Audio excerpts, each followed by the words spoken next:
Peace and love and welcome back. How y'all doing? Drop those ones if you can hear me. Drop them ones if you can hear me clear. Charleston White shot himself in the leg. Y'all heard about that shit? Did y'all hear about that shit? We're going to talk about a lot of things today. And what we're going to talk about is up to y'all. What kind of smoke you want? Come on with all the smoke. Roll your sleeves up. It's Friday. Bring that motherfucking smoke. If you got any shit on your mind you've been holding back, bring that shit. We want to smoke today. Friday motherfucking fire. Yeah, Charleston White shot himself in the leg, man. I just heard about this. I don't know if this... See, because... nobody really got footage of the actual shooting.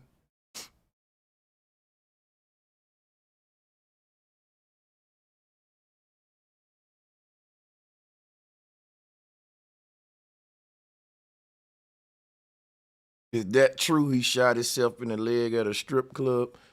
How the fuck you do that? Yo, crazy. This is crazy.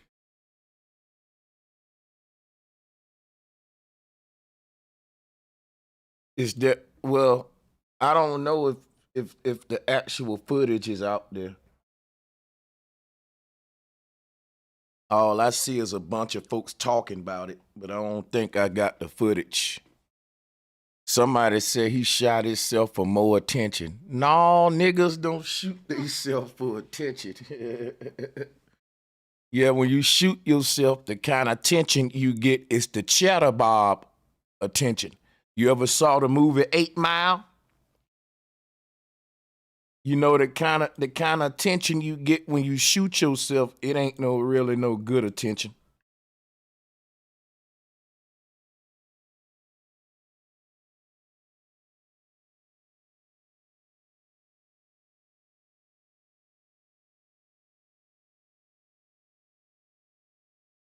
Yeah,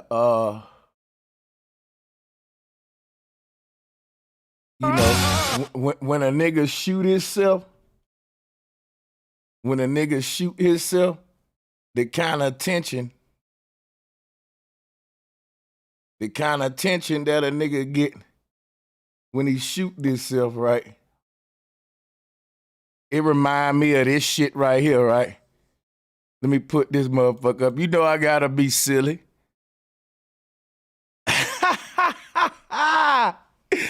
Yeah, this the kind of tension you get when you around this bitch shoot yourself. Hold on, man. Let's duplicate this shit and make a big screen. Show y'all niggas some shit about shooting yourself.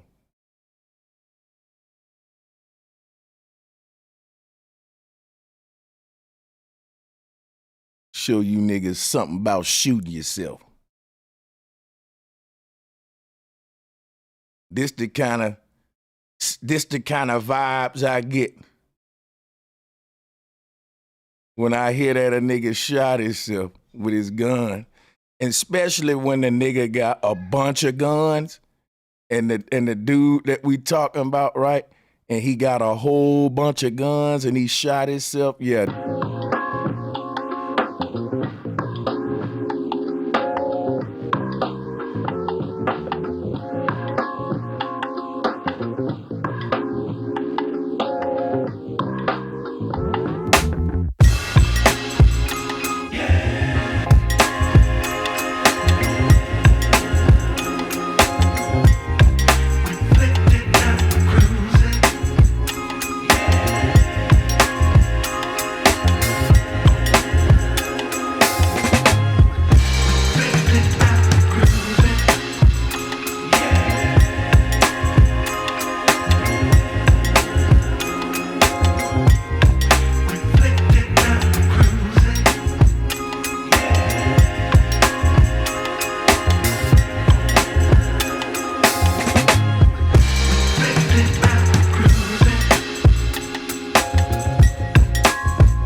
Oh, Jesus. My nuts.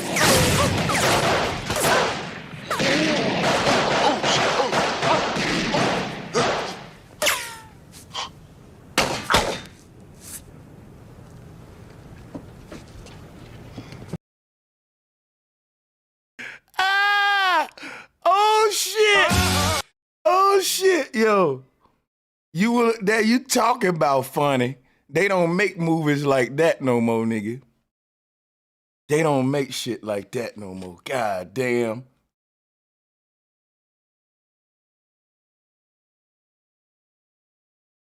But them the vibes I get when a nigga shoot himself with his pill. Hey, man. Hey. Damn, man. Because you know what? Charleston White never show you footage of him at the range or nothing. But he show you footage like working out and all that. I don't show y'all none of that shit. I'm going to just let you guess if I work out, if I shoot and all that. It's going to be my element of surprise on your ass.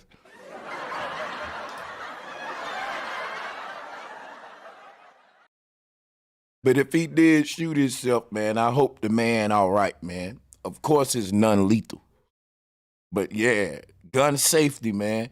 This some Jam Master J shit. I meant to say this some of that Grand Master J shit where they be shooting each other and shit, you know. In fact, pow, oh.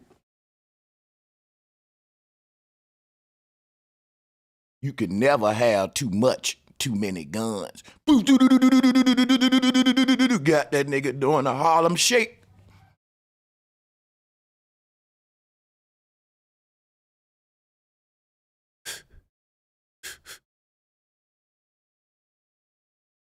If y'all come up here today on some shit, I'm gonna roast y'all today. I'm in my roasting mood.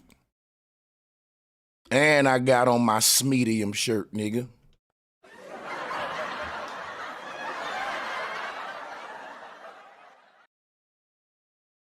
They've detected the I'm gonna get you sucker in my shit.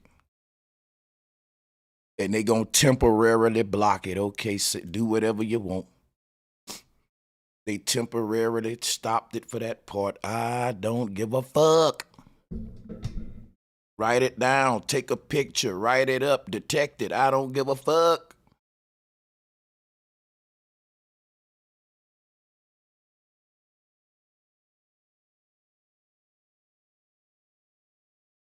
Yeah, that titty bar shake. All that shit. Hey man, don't you think you got enough? You can never have too much.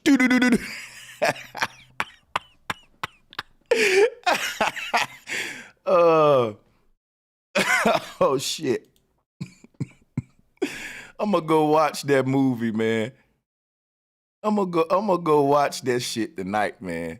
I'm gonna get you, sucker. You dirty motherfucker. Oh man. I'll go watch this.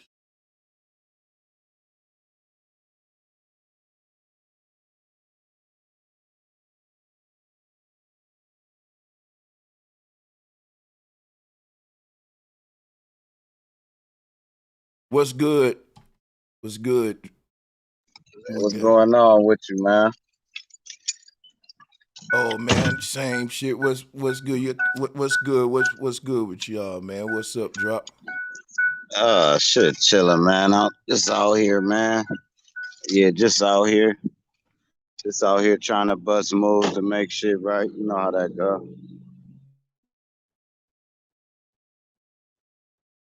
She said you and your silly bag today, huh? Man, that I'm gonna get you, sucker shit got me rolling early. What's on y'all niggas' mind? What up, Conspiracy King? Yo, what's good, bro? Seto Stark. What's good, man? What's on y'all niggas' mind? Hey, yo, I got a little happening? smoke for you. That's what's up. That's what Friday Fire is about. So, shall I? Or, Yeah. all right, so, there's something that's been bothering me with you for the past couple years. Now, the last time, I brought it up, I got attacked, and, y'all was Let's saying not how, do like, it. No. How about this? And I don't mean to cut you off, but you know what I like to do? Let's start a new day, a new time. Fuck the last time. Let's just act like we never met. How you doing, my brother? And much love and respect to you, my brother. Let's just start all over. Fair enough? fair. All right. All right, so, now I agree with you with everything, man. I've been following you for years. Like, I can't even count the years. It got to probably be like 5 years or more. But the only thing is, I need some more answers about the Trump situation. Okay. I got you. All right, so I don't know if you like remember, but we was going through like a little Twitter finger beef, and you promised me that you was gonna do a Joe Biden video, but I never got it. I did. I think I did say I was going to do a Joe Biden video, but what happened was I end up just talking shit about Joe Biden in a few streams. But I also say, you know, I would intentionally not do a Joe Biden video now that I think about it, because I think it'll be a handicap to y'all. See, my thing is this. If I say something that's the truth about Trump, in that same video, I said about Barack Obama too. Like, I pointed that out about Trump supporters. I was like, man, y'all don't give a fuck about Obama, do you? Because in my video, I was showing both of them walk up to the wall with the yarmulke on. I showed George Bush, Bill Clinton, and the only person people was mad at me about was Donald Trump. So I said, you know what? I'm just gonna fuck with Trump. I'm just gonna target Trump because there's something about that man that got these folks going crazy. See, everybody already know Biden is a washed up, robotic piece of shit who fell off a bike, just a dumbass. I say plenty of times I'd rather have Trump over him. But I say when I get into that, that's wrong because we supposed to be saying fuck both of these parties. Fuck all that shit. And that's where I stand. So just to make a long story short, man, when I see, okay, if I say something about Biden, it ain't gonna make a bunch of folks mad. They gonna all say something about Biden with me. And I'm about triggering people. Saying something about Biden don't trigger black folks. When I talk about Trump, I get a bunch of black folks mad at me, cussing me out and all, and I want to do that. That's fun to me. That's what's interesting to me. You see what I'm saying? Yeah, but I feel like now it won't get black folks mad, but I'm a person that was really in the streets with it, with voting for Trump and all that, supporting Trump. So I was in the street getting a lot of backlash from family, even my own mother. Me and my own mother had an argument. But if you would have been talking about Biden like before the presidency, because like they had everybody washed with the Biden thing, and there was a lot of black folks going with Biden, saying Trump is a racist, this, that, and the third.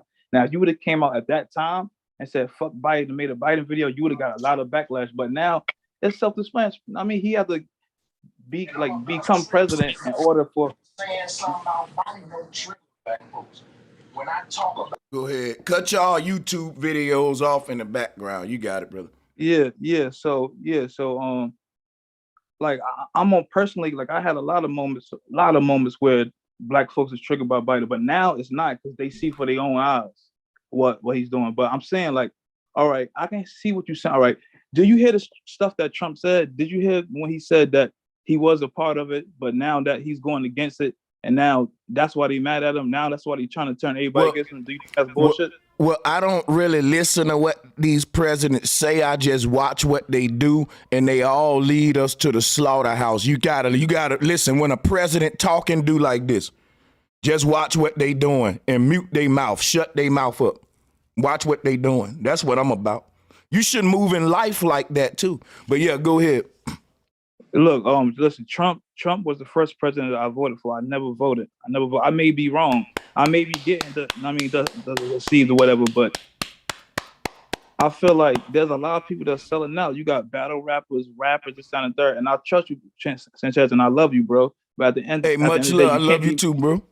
I can't be like, you can't be mad at me that I still got to keep my guards up on you too, because there's a lot of people that I followed in the past that end up getting, compromised. So at the end of the day, I just want to keep, because I really put a lot of faith in you, bro, like in the shit you teach. So I want to make sure I'm on my toes too. I don't want to be too vulnerable. So that's why I got to come in, just bring the heat. I got to, Well, think about this, right? Well, think about this. One thing about, if you lose anything that I took from you, it'll be your time. And I would even say, if you find out everything I'm teaching can be debunked, I still didn't waste your time. I still gave you another paradigm and all that shit. Now, what I'm teaching can't be debunked. Let me put that on the table. But check this out, right? When we vote for Trump, we vote for Biden and all these folks, we're literally losing hundreds and hundreds of billions of tax dollars in a 4-year presidency. They're going to be moving our money around in a way that can hurt or help us. Now, I don't have that much power over y'all. I'm just a dude on YouTube.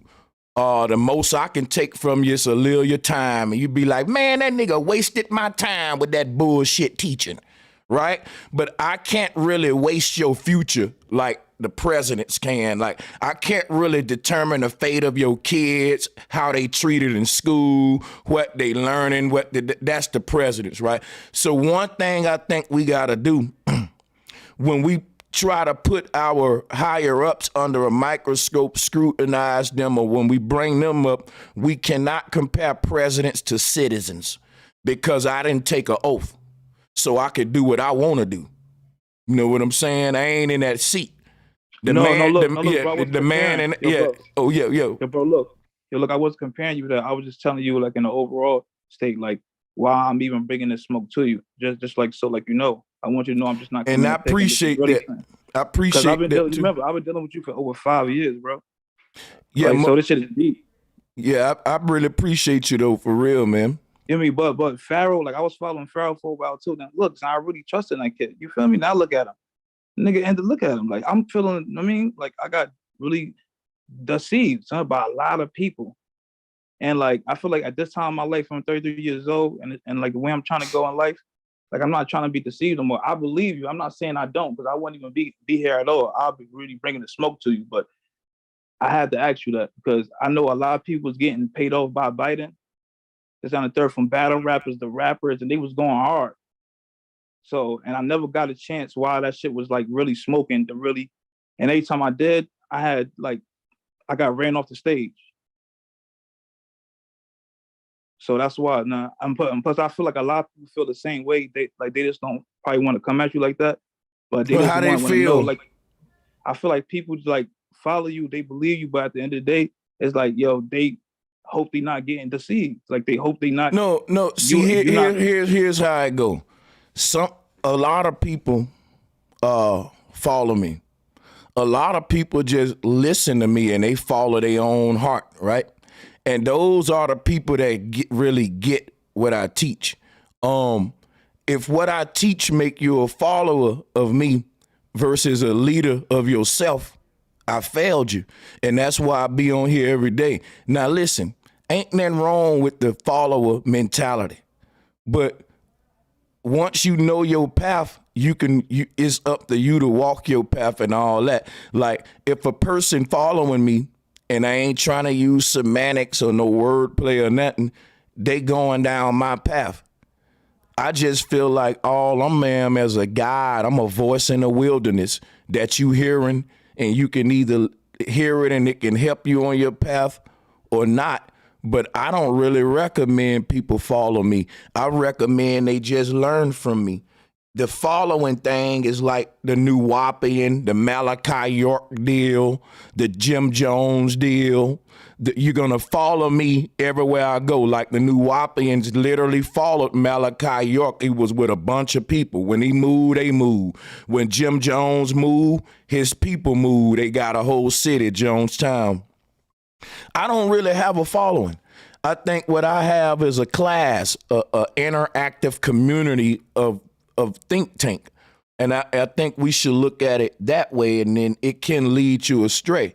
It'll just be a place you can go and unwind and talk about deep shit, and you didn't really lose nothing. You know, you could have spent that time at an arcade game, at a gambling hall, even if it was a dude teaching flat earth and you don't think the earth flat, for example. Spending that 2 hours over there with them guys arguing about density and chemistry and stuff like that was well spent versus playing that John Madden. You know what I'm saying?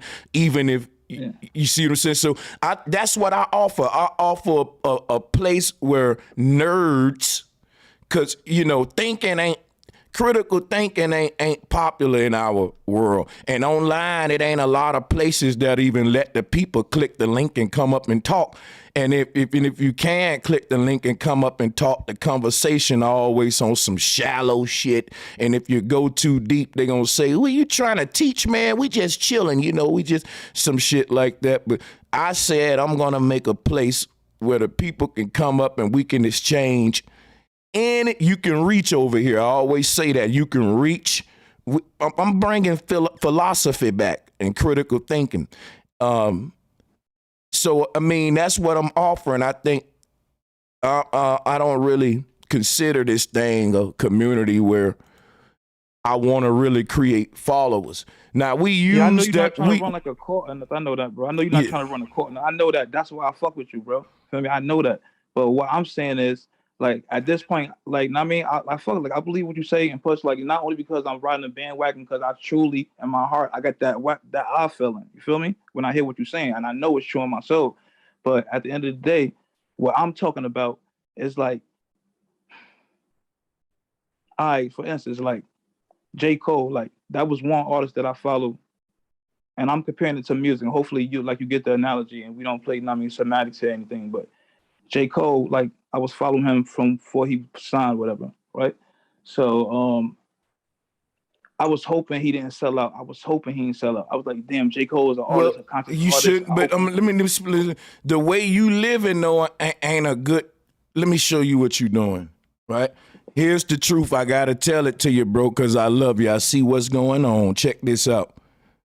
Anybody you follow gonna lead you astray until you follow your own path. Because listen, if you following anybody and they don't take you where you want to go, it ain't their fault, it's your fault because they going down their path.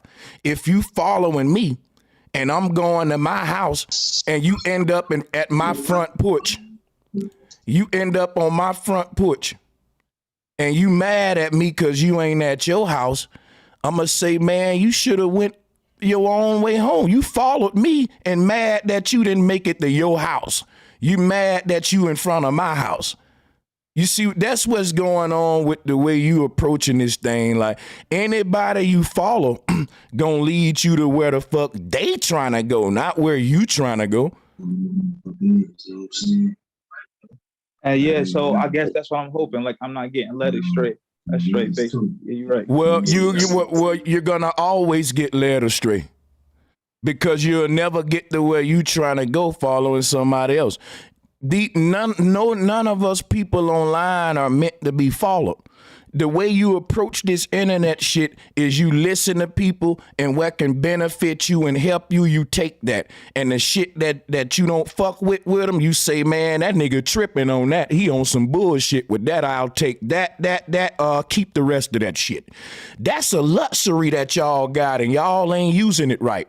Don't you know that is a luxury that you guys got? Like, literally, you don't got to go on this internet and social media following nobody telling you to do that.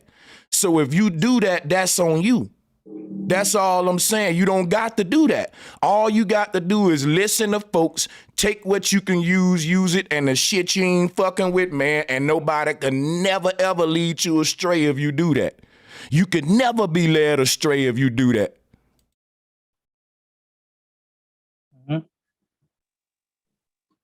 All right, yeah, but I want to hold the mic. That's it, bro. Thanks for that. No doubt. Peace, Sanchez. What's happening, man? Peace, my brother Madon. No doubt, man. Same old suit, just reheated. I was just gonna tell the brother, man. You got the way I do it. Me personally is I study the stuff I don't like. I study the stuff I disagree with. Me, in order to become a great debater, it's best to study the stuff you dislike the most than the stuff you love, because when you learn the stuff you dislike the most, you can damn near win. I ain't saying you can win all the battles, but you'll be balanced within your studies, and you shouldn't have expectations for no rappers. Like, I love Tupac, but I just soak up the game and keep it moving. But I was just saying that real quick. But look, bro. But when you find out that the person, like, let's just say, all right, Dr. York, right? When he got exposed for whatever he was doing, do you cancel everything that you learned from him? Do you say, all right, everything he taught was bullshit now that he got caught doing that shit? Or nah, when you do that lets you know that you was you like Sanchez said, you went on your own path. See what it is? York just put the information out there. It's on us to take it to the next level and move with it. You know what I mean? You shouldn't be disappointed in no black leader as far as what they bring to the table. Once they bring the information, you take it and run with it. Hey, Madon. Hey, what's good? Hey, Madon. Oh, my bad, OG. Just to speak on that, right? If I find out that my football coach was a damn pedophile, I'm going to say, well, he ain't never touched me, and I appreciate what he taught me, but that nigga a piece of shit for the rest of that. Easy. Right. Easy. Exactly. Right. Appreciate what he taught me, but he's a piece of shit who need to do his time. But I ain't gonna say he didn't teach me how to tackle. He didn't teach me. You know what I'm saying? So that's what I mean by, if I learned something from Malachi York, I took parts of the message, not the man. So when they go to crucifying the man, that ain't got nothing to do with the message that helped me in my life. Exactly. And it's like a stepping stone. All these people put out stepping stones. So, use it as a stepping stone, man, to just climb you to the next level, King. You know what I mean? And just ask the universe for knowledge, wisdom, and understanding. But I want to talk about Charleston White, man. I hope the brother don't go to jail. Real quick, Madame, before you talk about Charleston White. Salute, OG. to Brother Sanchez. Much love to everybody in the chat. I have the utmost respect for Brother Sanchez as a teacher and as a man. You know, the information that Brother Sanchez teaches us, basically, you know, it's up to you if you want to, you know, expand your knowledge, you know, do your own research. But honestly, I'm my own self-ruler and master of my reality. And that's what I rock on. It's about supporting each other. I support my brother Sanchez, not go against. You know what I mean? We were taught to go against each other instead of supporting and respecting each other. You know, I respect the information that the brother put out, but on the real, I'm my own master of my reality. You know, the brother puts out some very deep information, but it's up to me to process that information. And like he always say, eat the fruit and spit out the bone. Spit out the seeds. Much respect to everybody. Grand rising. Flat motherfucking power. That's all I wanted to say. But yeah, study the stuff you hate, man. And I guarantee you'll see your mind open up way much more. That's what I started doing. I studied everything people told me don't study. I went head on with that shit. And now it's paying off. So like when people bring up different topics or categories, I can expound on multiple categories because I have a insight on it. But I wanted to talk about Charleston, man. I hope the brother don't go to jail because you know, that's kind of reckless endangerment.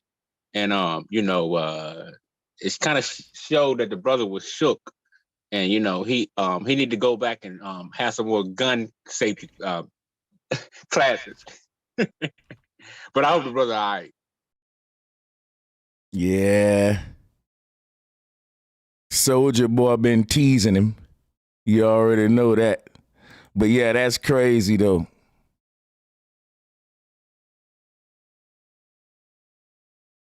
Who we got on the call? What's good? Key North for Joshua. AJ, how y'all doing, man? Big chillin', man. Listening to y'all, man. Cut up, man.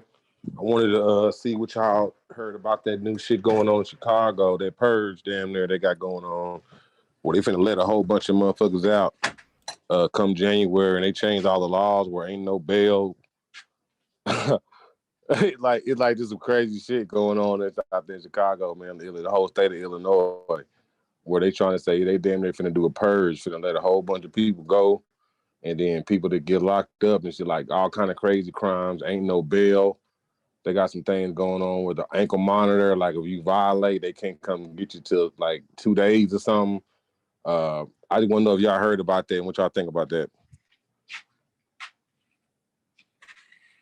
Well, let's just. I heard a little bit. Hold on. With every... Oh, my bad.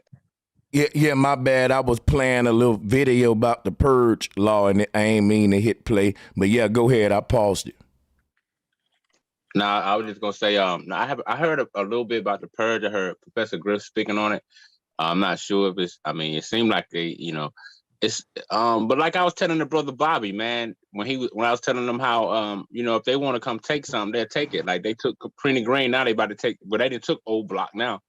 Just the other day, I was just telling the brother Bobby, when they want to come in there and do something, them Europeans can do what the hell they want, man. And brothers just gotta face that fact. And to me, if they having a purge, they say, hey, these niggas want to kill each other off. Let the niggas kill each other off. That's what's going. That's all that is, man.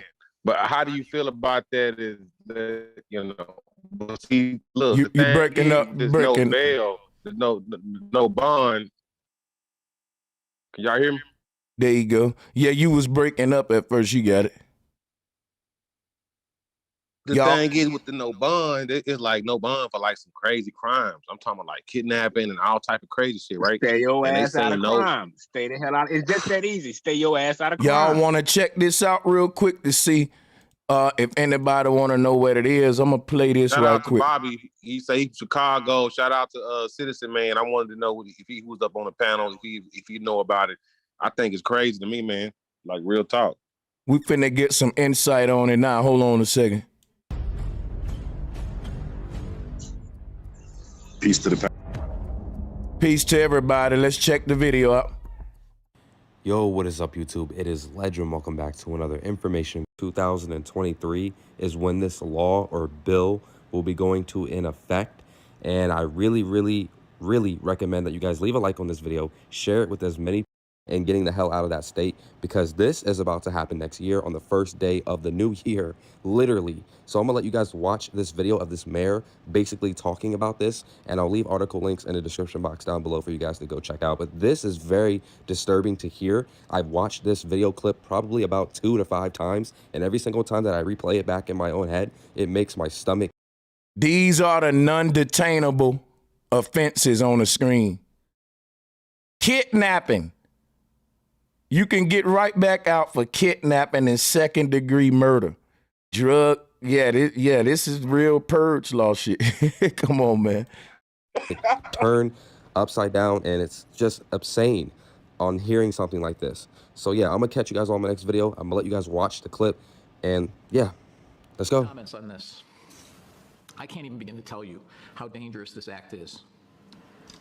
First, it was passed in the middle of the night with 40 minutes to read an 800-page bill, which is unacceptable. As of January 1st, 2023, the following things will go into effect, and people need to be aware of this. It abolishes cash bail for almost every offense. This includes, but isn't limited to, kidnapping, armed robbery, second-degree murder, drug-induced homicide, aggravated DUI, threatening a public official, and aggravated fleeing and eluding.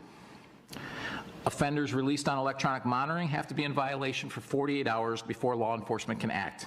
They could almost drive to Alaska before we can even look for them. It denies victims their constitutional rights. And keep this in mind, businesses and homeowners. Officers will no longer be able to remove trespassers from your residence or your businesses. Someone could decide to live in your shed, and all we can do is give them a ticket. You have to decide what level of force is required to remove them and whether or not it's legal. This is a massive threat to the residents of Orland Park, Cook County, and Illinois.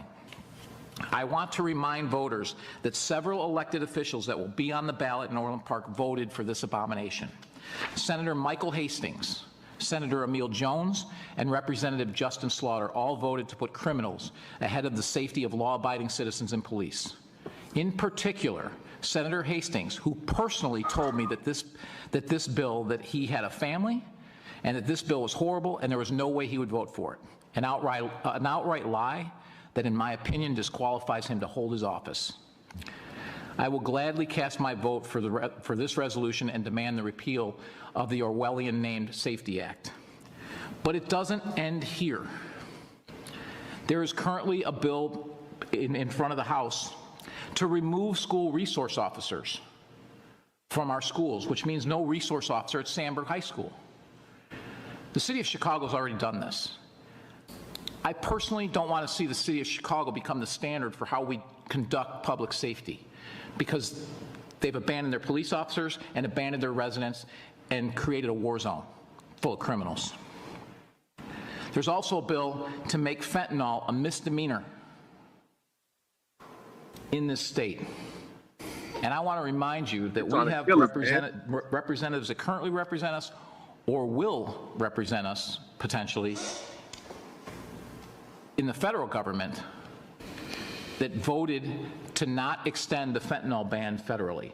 Fortunately, it passed, but there are people that actually believe that we shouldn't have a ban on fentanyl that currently represent our community. That's just absolutely unacceptable. It's like they won't stop until they destroy our communities and our society. We all need to take a stand against this. This is a very, very dangerous bill.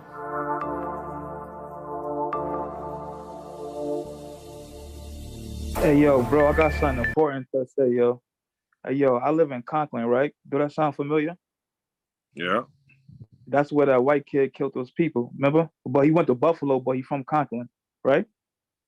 Listen, you know what a white person told me yesterday when they was fixing my porch? Oh, yo, hey, yo, can everybody hear me? I hear you, boss. Go ahead. They said that it's a civil war coming. Yeah, we hear you.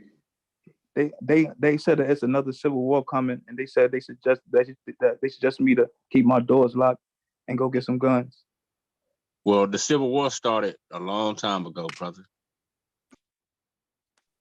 So now you need to go pull up a video of the brother that defending that shit because of the no bail. Because they trying to say it's unfair that black folks go to jail and can't afford bail, but somebody else can. So they're gonna do away with the bail. That's their excuse for doing the no bail, no cash bail. I watched another you gotta video understand, man. where You the live brother in was one of the defending that largest shit. cities. You talking about one of the biggest cities in America.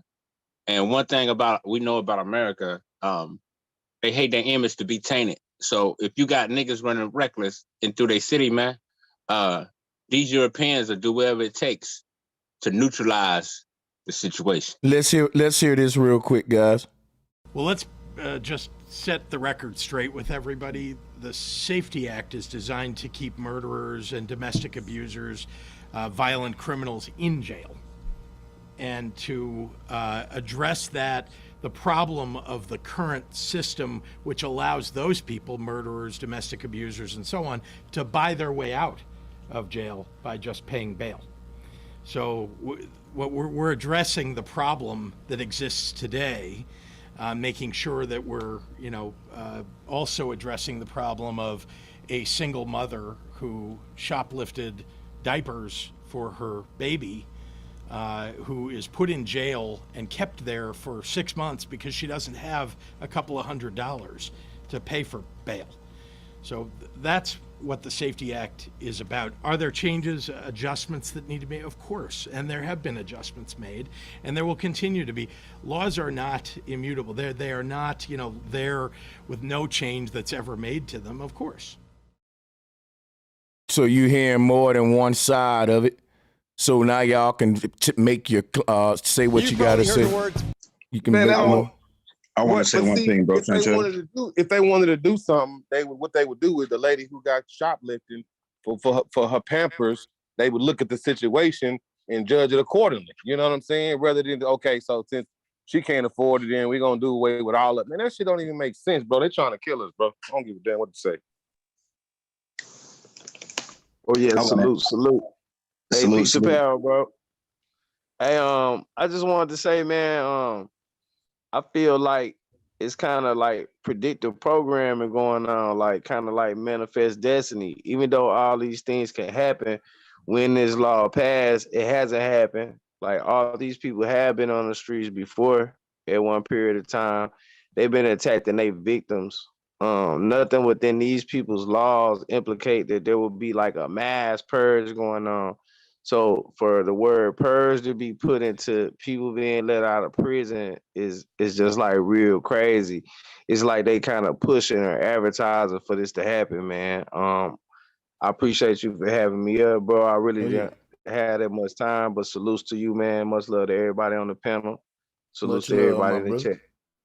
I want to interject on that. I'm from Illinois, BKA, Little Egypt. I'm 45 minutes away from the city of Chicago, and from what I know, they're calling for a property tax on food quadrupling from 22.9 million to damn near 90 million by 2023.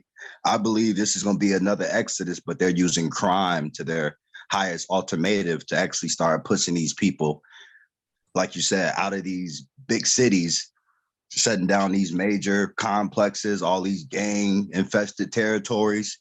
Even down here, I'm from Kankakee, Illinois. Even down here, it's run down where I'm from. Businesses are closing. Ain't a lot of properties opening up. People struggling. It's just like, it's going to be another exodus. We've seen it before. This is going to happen again, but they're using crime again, So what do you think is the plan for these towns like that? Like up in the Bay Area, the way they do in LA, all these cities. What's the plan at the end of the day when they get all these people out?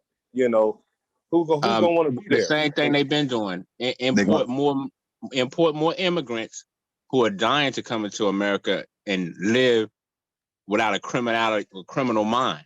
So what they're gonna do is they're gonna take the colors out, meaning Negroes, Puerto Ricans, Mexicans, and all this, who's into that type of activity, they're gonna move these people out or lock them up. And then, in my opinion, I think they're gonna import more Europeans and more people from other countries, like they've always been doing, to build a city up.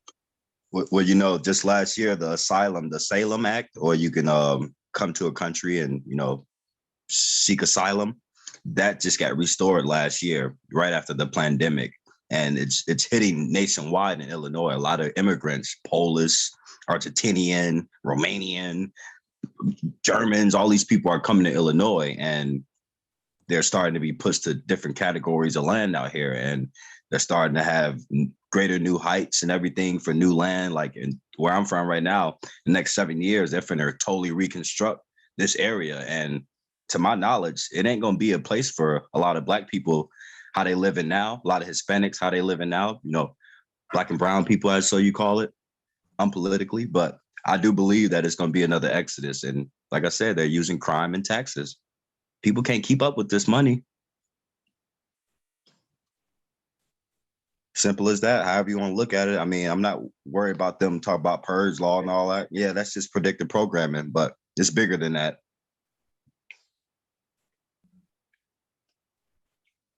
Peace and love to you all again. Peace and love. No, most definitely, King. Appreciate you. Appreciate you. Peace and love, everybody. Peace, everybody. Already. I just wanted to drop that on y'all, let y'all know what y'all thought about that, man. You know what I'm saying? I was hoping somebody know a little bit about these laws and these sentences. You know, you're like a boy citizen, man. You know. Well, one thing we got to understand is that before it even can go into law, it got to get voted on. And to me, I don't think they're gonna pass the whole law. They may take different aspects within it, like the no bond or something. They may take that and pass that, and a couple other things. Oh, it's coming to effect in 3 months. It's like January 1st. No, it got to get voted on, King. And then you got to remember, it's going into effect, fam. The Supreme Court and these other people, they can say, "Nah, we ain't having it," and cut it and knock it out the park and just say, "Nah, we ain't having it." They'd have been done that. Passed it. It's already. It's here. Yeah, it's here. No, they can block it before it passes. Is what I'm telling you. They're not going to do that. You would already passed, fam. It's in they effect January. Well, only time I tell if it goes well. Hey, but this what I think they doing. I think what the further thing about it, like in the future, what it's really gonna lead to is that it's not just gonna be Black people and stuff affected, that everybody gonna start, you know, getting into this frenzy to where it's gonna influence them to make it more police state. That's what I think is really gonna help them. It's gonna really give them that push to let them police us harder, and, you know, bring out the new each state technology has to their watch own us laws that they run by. That's what we need to come to, that reality. Every state has their own laws. At the end of the day, I think it's somewhere more what Homer was talking about, more police. But see what it is they squeezing on privacy. A lot of people don't know how to be private, right? You with the public, you a citizen, right? They squeezing that private. If you don't know how to be private, you don't know how to control your own shit, you ain't got your own shit, then you in trouble, because, you know, I think they just squeezing more and more on your privacy, bro. You know, the one that's skipping along here and know a little bit here, yeah, but here in a minute it's gonna be hard to do that if you ain't got your shit straight. You know, it's gonna be more and more police state, more and more public, more and more government, more and more, you know, on some Hunger Games shit. That's what I think. Real talk. I want to interject on that. When you said the private part, there was laws passed about 5 years ago, and it has to do with gun control, but it's the private parties of people policing themselves. That was one of the biggest key factors that people actually kind of missed on the whole topic of the January 1st new law, purge laws they're going to pass, whatever. It's going to be people using their own excessive force. You got to remember how many guns are in Illinois. Chicago's doing horrible gun control. That was my point, right? That's when it comes to, okay, so a citizen, they got certain already constitutional laws, whatever the case may be, right? But somebody private, their own property, that's what we're talking about, you know. But you got to be private. It has to be understood that you're private. You can't be taking no benefits and privileges. You feel me? You got to have your own. You feel me? When it comes tax time, you got to know how to handle your affairs to where you ain't got no taxes. You feel me? Or, you know, if that's what you got to do, because we in tyranny, pay your taxes and be done with it. But you have to be some kind of private, right? If you public, if you using that social security number, you taking some kind of benefits and privileges, and you're on the tax roll, you public, right? They can fuck with that. They can fuck with that. You feel me? So that's what he was talking about. You're supposed to be able to like have any gun, like you know how they got these laws against these guns, what kind of gun you can have. If you was private, you have a right to use a grenade if you design it. The problem is that those weapons and things that we use are registered. They don't belong to us. You feel me? Just like the money. But really, if you to come up with your own gun, if your own bazooka, your own, you know what I'm saying, grenade, that's who they talking about. They just speaking in code. People don't know how to be private. All they know how to do is be public, be that piece on the board. You know what I'm talking about? They got the social security number, and they got now you subject to the board now. Now you subject to all the statues and the cars you pull now. You feel me? It's a game. Another thing, panel, chat, and bro Sanchez, I ain't really mean to speak on just the copper tone and the Latin thing as far as we're going to be suffering the most, but it's a lot of Caucasian people who are going to be mentally and psychologically suffering because a lot of people around me are already talking about leaving Illinois. They're worried about their kids, their family, their businesses. Like, you got to think, like, a lot of people around here are already going to be looked at different as far as they already looked at low profile, low education, no money, stereotyped as far as we are skin tone and how we live our life. And I think it's like I said, I'm going back to the Exodus part. Illinois is about to have a big 180 here pretty soon. Yeah. And I think we all gonna suffer, yo. You know, that's a shame, man. Because I never did get out there and, you know, hang out there at Magnificent Mall and all that kind of stuff. You heard they got some good eats out there. I ain't never got a chance to kick it out there, you know. Yeah, if you eat like a pagan, they got good eats. But I'm vegan. I've been vegan for like 6-7 years. Isn't Illinois that state where they ran upon governor's mansion? That state, I believe, has been taking siege. Yeah, that happened 7 years ago. Those supremacists. They've been controlling. Hey, we got like 7 Freemason headquarters out here, just between Chicago and where I'm from. Big headquarters. They run banks, hospitals, treasury. That's why I was trying to talk a couple panels ago when we were talking about what was it? I can't remember the word for it. We was talking about sports and I don't got the word for it right now. But yeah, that's what I was talking about. Well, I don't think we're gonna suffer. Ain't too much black people haven't been through, man. One thing about us, we're surviving people. And I think if anything coming to it, you know, I doubt if we suffer when it comes to these things, unless we participate or capitalism. That's what I was speaking on. Capitalism. There you go. Yeah, that's crazy to say when we goddamn. We don't. I know so many niggas in the hood right now who tell you right now, hey, I just keep like 15 on me just in case I get locked up, fine, right out.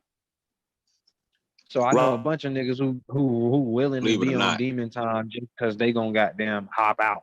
They gonna get right back out.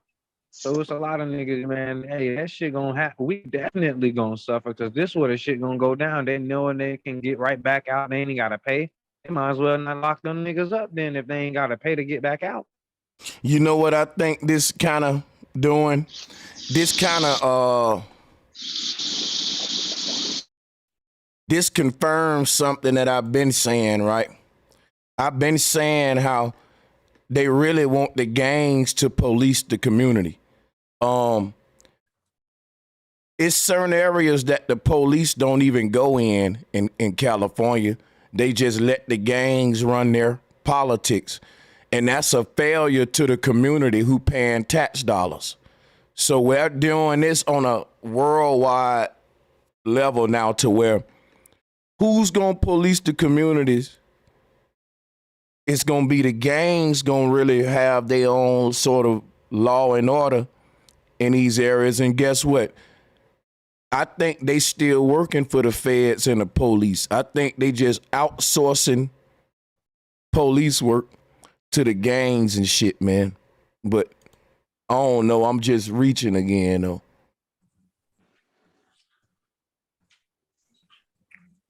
I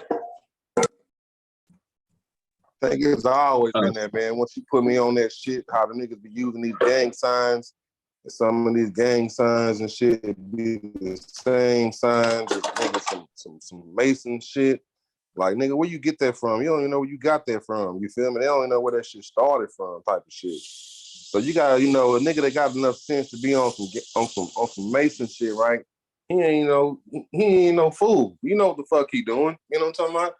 He just having other people out there, nigga, doing his bid. And nigga, that's his job, nigga. Secret pages, man. Look at that, like, for real. Hey, I will say one thing though, like even gang niggas, you know, they do have certain respect for proper businessmen. Like if you getting your money and you doing your thing right, especially if you like the young G in the neighborhood and you coming up, you know, you getting good grades or whatever, they'll be like, yo, don't fuck with him. You know, he doing different shit or whatever. You know what I'm saying? Like you do get a little extra respect for that. So, you know, I think if there was a proper influence or if there was some money in these conversations for them, because we already know they money driven. You know what I mean? They doing what they do to get money. And if you're a businessman, you doing what you do to get money, but there's a relationship between you and them, and that's what we really don't have. Like there's a disconnect between, you know what I'm saying, the black businessman and then the hood nigga, you know what I mean? But if with proper influence, some of them do switch their lifestyle. You know what I'm saying? You may be able to employ some of them. You know what I'm saying? All of them ain't gonna go. But I think, you know, if we really talking about, you know, the issue that they have and that they are, because we know, you know, they fucking it up out here, man. They tear shit up, and that's what they do. But the only way and what, you know, what we've seen work in the past was, you know, if there were prominent black businessmen who are from the neighborhood and who know them, and, you know, might be their cousin, uncle, brother, used to talk to your sister, went to school with your father, some shit like that. Shit.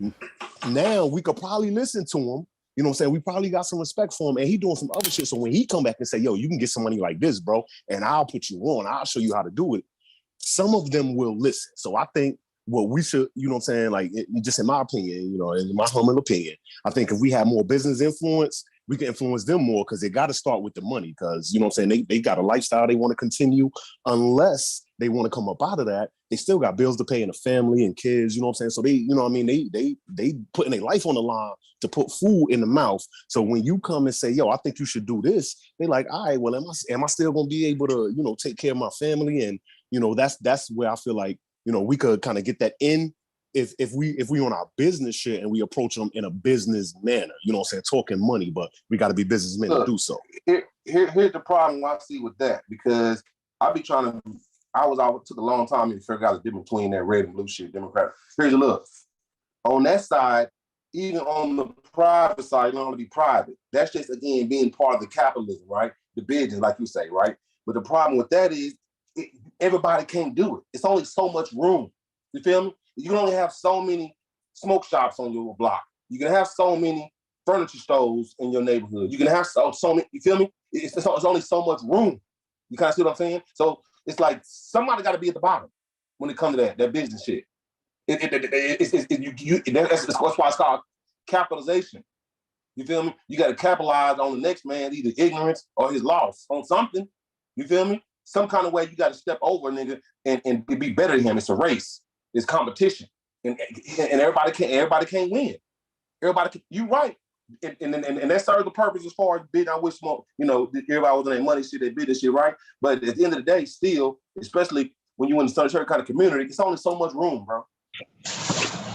Hey, yo, man, I want to interject on that too. Man. I want to interject on that too, because I know one thing. Ever since that pandemic, don't nobody want to work no more. Ain't nobody talking about that. You can have all the business inequities. You can have the adversities of wanting to start a business. We got too many mom and pop laundromats, bar and grills, all that stuff on every corner, yo, bars, whatever you want to call it. But ain't nobody actually really trying to start a business and go forth. And one thing about that is these gangs is getting out of control. It's a lot of brothers and sisters out here that's full-fledged into the social media, but the social media is tearing their ass up. They getting in too deep at this point, and everybody want to follow the suit. Don't nobody got time to be thinking about no businesses nowadays. It ain't working out like that. From my knowledge, from my standpoint of view of it. Well, I would say to that, if we think that way, I refuse to think that way, just, you know, from jump. Because if we think that way, That's cool. Hey, I ain't got no problem with that, man. I'm never right. I mean, I ain't guaranteed to be right. This is my opinion, man. You know what I mean? But for me, I can't think that way because if I think that way, I done fell into a defeatism type of position, and I conceded the loss. You know what I'm saying? I ain't nothing I could do because this world is ran on business. Everything that's moving is moving because there's money being made in it. And so we feel like we so far behind. That's a fact. And I just wanted to tap in real quick. Go ahead. Real estate. Real estate is a booming business. Even when the economy is down, everybody gonna need a place to live. Basically, the funeral business is a booming businesses. It's plenty booming businesses. You just have to learn how to incorporate yourself and promote your business. But it's plenty booming businesses out here right now. Y'all got 100%. And what the other brother was saying, for all the booming businesses you can show the ones that fail too. It's almost like a for every baby that's born, there's a man dying when it comes to capitalism. It's a ripple effect. Facts, because it can only be so much room. Every time somebody go to the top, somebody got to go to the bottom. And I wasn't speaking in the sense of talking defeation of my people. I was just saying in general, like a lot of people ain't looking at those adversaries. The thing is, when you say the thing that you said, it shows that the whole world already been defeated. Even the man think he winning, he ain't winning. He's not winning because I'm gonna show you who winning. The people that can't lose is the ones winning. I'm gonna say that again, because the dudes that's winning right now, they can lose at any given time because they don't make the rules of the game. The people that make the rules of the game, they can never ever lose. They'll just change the rules before they lose. I agree with you 100% on that. He hit that thing. What's happening, bro, Sanchez? Just dig it, bro. Thanks for the ad. What's good, Diggy? Salutes. You got it. Hey, you got it. Salute to the panel. Salute to the chat and everybody. But as you just mentioned, man, them power players up top. I earlier before I even got into the panel, it crossed something based on the topic y'all was speaking of, and I don't know if I heard somebody mention something in regards to homeless people and whatnot, but definitely in regards to the situation as far as these laws they breaking down. But what crossed my mind, getting straight to it, was wouldn't it be interesting if a certain percentage of, in major cities, a lot of these people who've been homeless for some time, they were some of those people in the corporate world trying to make sure that this thing that's happening right now didn't happen, and their whole reward or penalty was where they at in their situation. With that, if anybody thought about that, that's some reaching.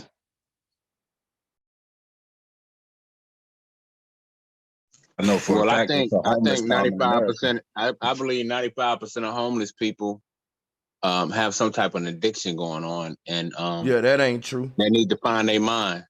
Yeah, that I'm not trying to say that in a bad way. I'm just saying, like at least 95. Like you gotta. I basically say real quick. I might say 90. That ain't true, man.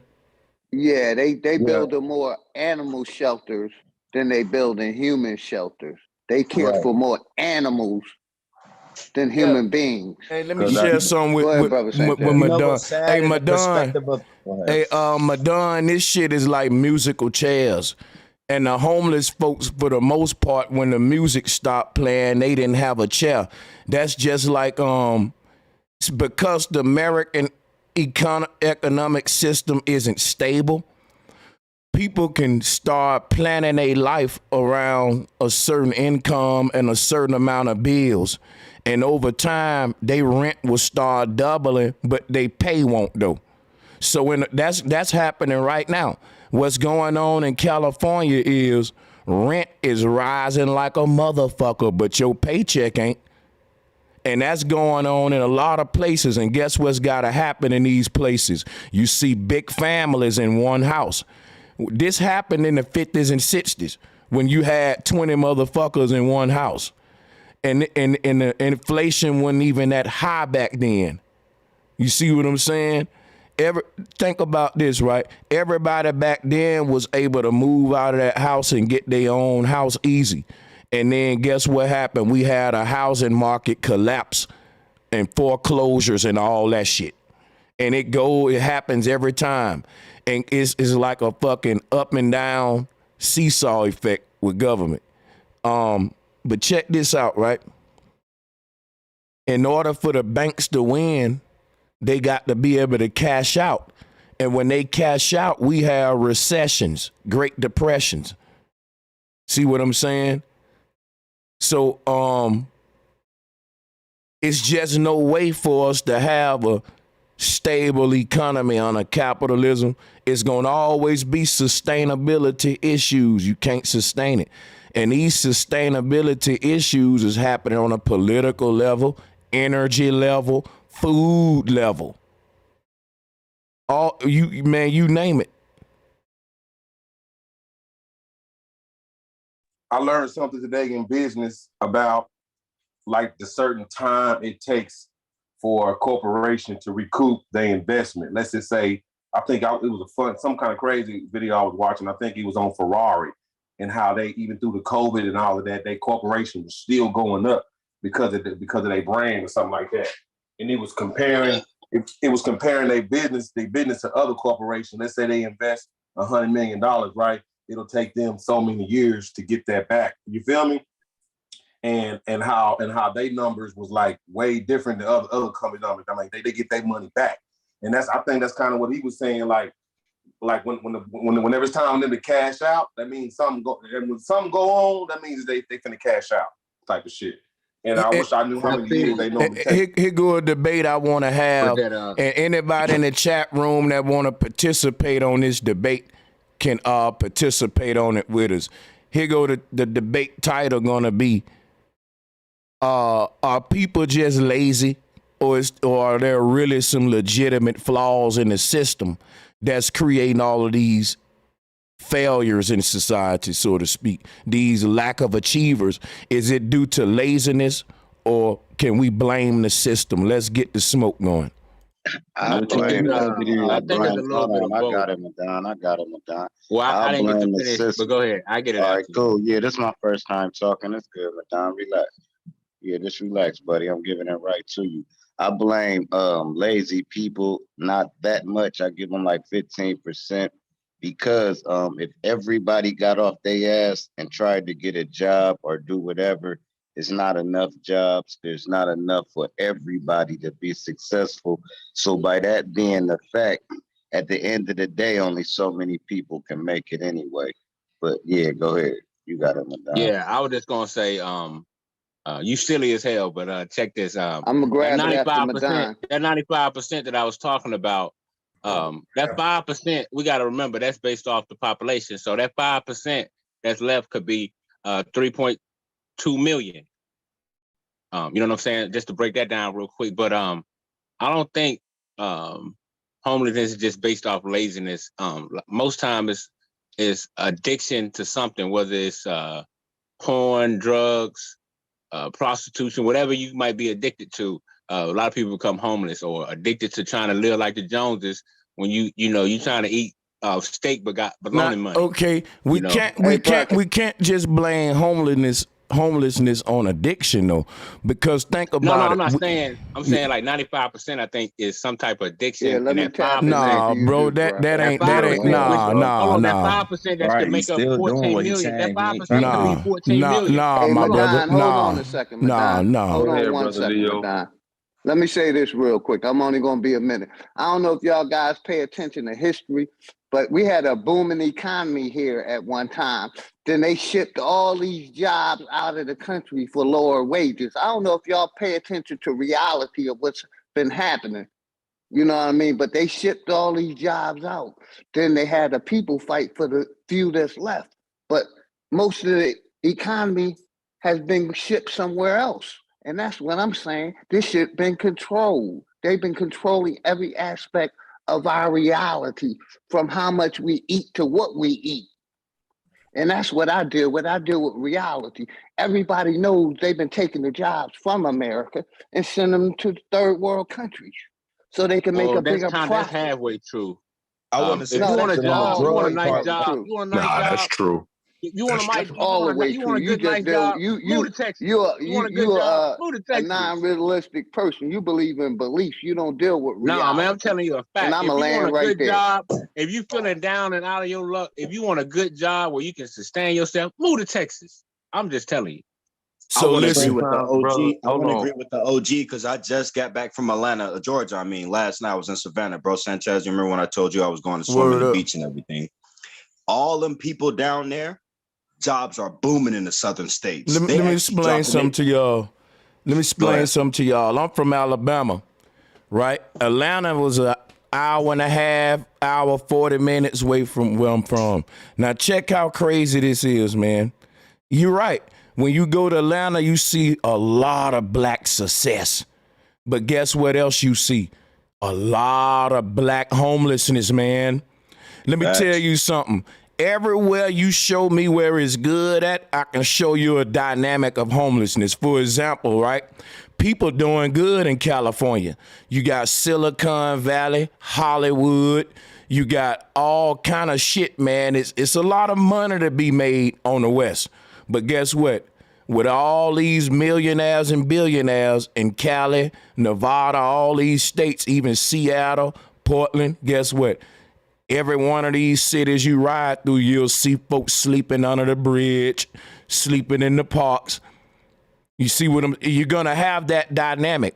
Right across the water in New York, you got the world's most billionaires. And once you cross the little river, you got the Bronx, where it's the world's poorest borough. Look at the dynamics. Look at the dynamics.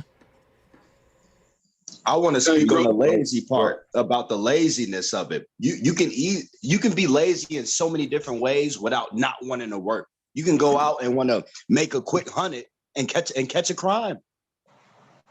That's booked. right. They go You 16 right, restrictions. You ain't allowed to work at these certain jobs no more. You lose hope. Now, I see if you live in a rural area, if you're on these one of these small rural areas, I can understand you not having it's hard to get a job. If you live in some of these country ass towns, man, only thing you got is a Piggly Wiggly and a Family Dollar, and everybody and their mama got that. So and everybody's shooting like a motherfucker. Towns, right? And if you're in these small towns, I can understand not having a get a job or start a business, but right? what I'm like saying, it's a either get a lot of job or times they start try a to business. blame that on. They try to blame that on laziness, but I don't think that's laziness. It's you just living in a town that ain't productive. You know. Hey, let me hop in one time. Hey, when it comes to the homeless stuff, it's like you really got to think about it. Like myself, I put myself out there. Like I ain't just got it like that, but I'm up there. I'm about 80 something like that in a year's time. You know what I mean? I'm doing good for myself. But even I know that if I just stop my job for 2 months, 3 months, I'm probably getting my damn self. You know what I'm saying? So unless you got multiple streams of revenue and not really depending on the government, that could happen to all of us. Right, I agree with you, JP. Because if you by yourself, and it depends on circumstances. Because if you're dealing with kids and whatnot, other responsibilities, that's different. But like I was saying, one of the core reasons I brought it up because of how that trickled down.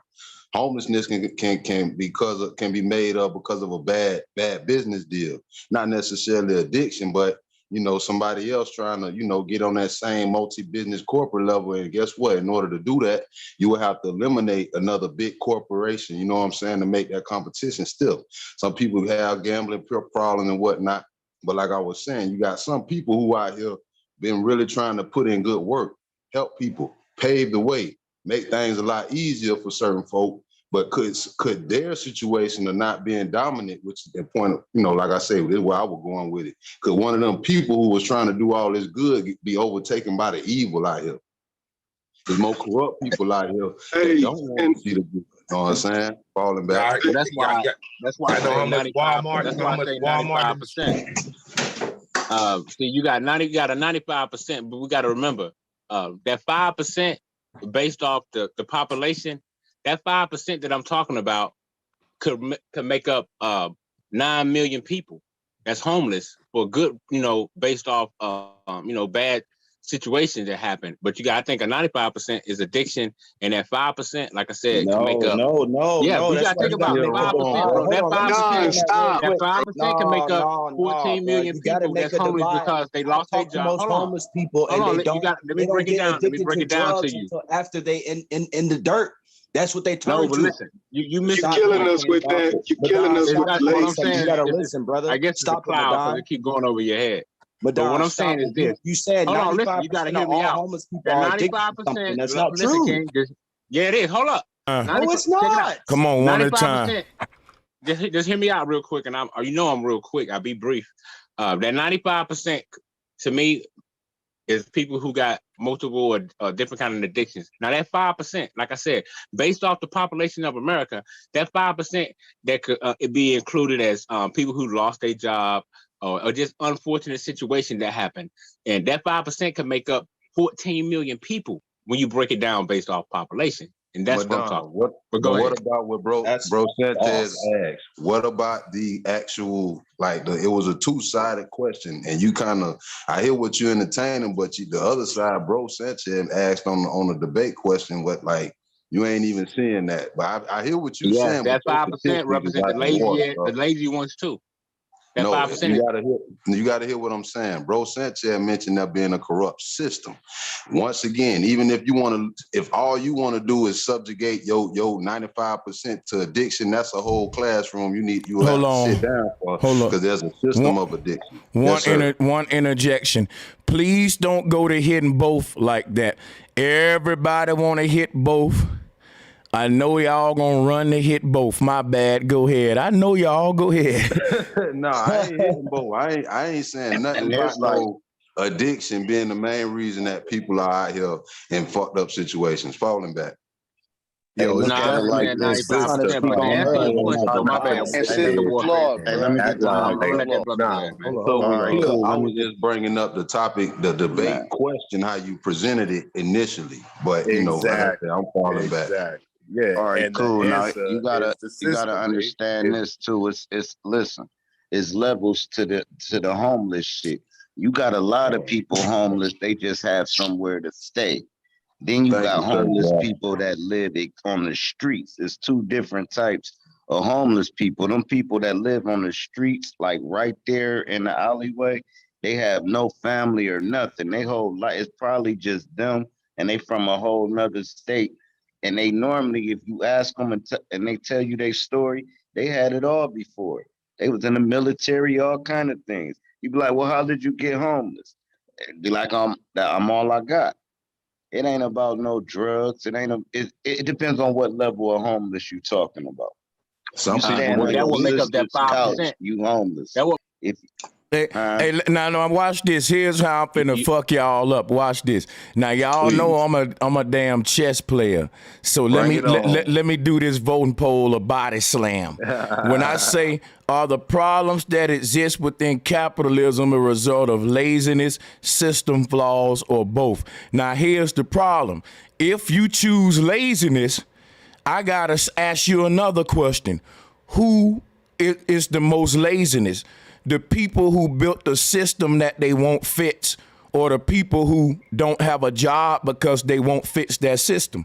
See, even if you vote laziness, you can't put the laziness on the homeless man or the people at the bottom, because when you go to calling them lazy, they can say, man, I ain't more lazy than these people in power who won't fix this system and they see it's been broken for generations. That's a lazy motherfucker. You just gonna let it stay broke. See what I'm saying? And if I say, well, look, the reason I'm homeless is because they're lazy. They ain't doing their part fixing the system, and they failing people like me, right, who may be homeless, right? And I can say, well, if you gonna bring out the laziness argument, their laziness matters the most. Because if a doctor is lazy and he doing surgery on you, then goddamn it, man, Like the people in power can't be lazy. So when we start pointing at the homeless man saying the problems in America is because these homeless folks is lazy, that's bullshit. The problems is because the people in the power are lazy. And guess what? A homeless man being lazy don't do nothing to me, but a mayor being lazy does everything to my children. A teacher being lazy does everything. A politician being lazy affects me. A homeless man being lazy, that's his fault. That's on him. But see, the people we need to be pointing out their laziness, we don't do it. And these people, when they lazy, it really fucks you over. It really affects you. I think it's one more element to it, though, that's not being addressed, which is the fear. Okay? The fear. Because we boxed into our, not necessarily boxed, but everybody's chosen a lane which they going live from, all the way from the, so there are people who choose to be, live off the grid, not so much homeless in their perspective, but they choose to live a certain type of lifestyle. There are those who don't live closer to the inner cities where we got all of these, where we're talking about all of these homeless people. Everybody's bunched up into these small locations because of the convenience, but there is the option to live a different type of lifestyle if you have the means to do it and the family structure around you, which is 100% imperative. You can't be out there by yourself. And that's how a lot of these people who are in power, they start, if you really think about it, where these people come from and how they started, like before they got here, the what they were, you know what I'm saying? When they was getting booted out of where they from, what they were, you know what I'm saying? Like with the talk about famines, they over there eating potatoes and all of that. Like, you know what I'm saying? They ain't even had no last names. They come through this motherfucker the niggas just stamping last names on their ass. Do you know where these people come from? So they've been through the bullshit, B. And there's a level of discipline, of reckoning that comes when, hey man, all right, we fucked up, B. We got to do a little better. And somebody along the way, there were a gang of people, men and women, who say, yo, there are certain sacrifices we have to make in order to make sure that our children and grandchildren can, live a better life and be in a different position from where we started. And so that's where I think the blueprint is already laid out. And we don't, hold on, I'm gonna wrap up with this. We don't take heed of the blueprint. And so when we talk about, these various problems like homelessness and, the systematic oppression, I don't think we know the blueprint, Warfare. Lay it out for us. Okay, well, see, what I'm saying is, if we were to look at the history that is available to us, I'm not a historian, B. You know what I'm saying? I'm not a historian. You're looking for history, I'm not going to give you that, B. I'm not going to do that. I know enough to know that there's work to be done as a unit of men and that we can't do it as individuals. And if we decide that we just feel like, yo, it can't be done, hey, that's cool, but there must be a class of men who say, yo, it can get done and we have to do it together. And so when we talk about problems, we also line up solutions or possible solutions, or at least begin to theorize things that may be able to be done. But what we see generally is just a conversation, and we can explain it from 50 different ways how it's wrong and how they set us up and how they doing it to us. But we can't figure one that we could do collectively, one plan for us collectively to push the ball the right way. But if we look at our ops, we can see what they did. There's many books about various different patriots, quote unquote, that their whole life story is there. So if you want to know how it was done or what the blueprint is, look at the various wars, the various coups that took place. Brother, hold on, brother. I don't think there's no blueprints there as we'll lay them out. I asked you to lay it out. You just said it was there over and over. That's the problem, though. If there was really a blueprint there, we'll be able to articulate it and use it, but it's not. It's just not. And then there's no blueprint that you can make that'll make you a winner of a rigged game. The only blueprint that'll work will be for the people to call out the fact that it's rigged and quit playing. If me and you gambling and you know that I'm cheating and you keep on playing and you saying I got a blueprint for him, that's stupid. Your blueprint ain't gonna work against my cheating, especially when you ain't cheating and I'm cheating.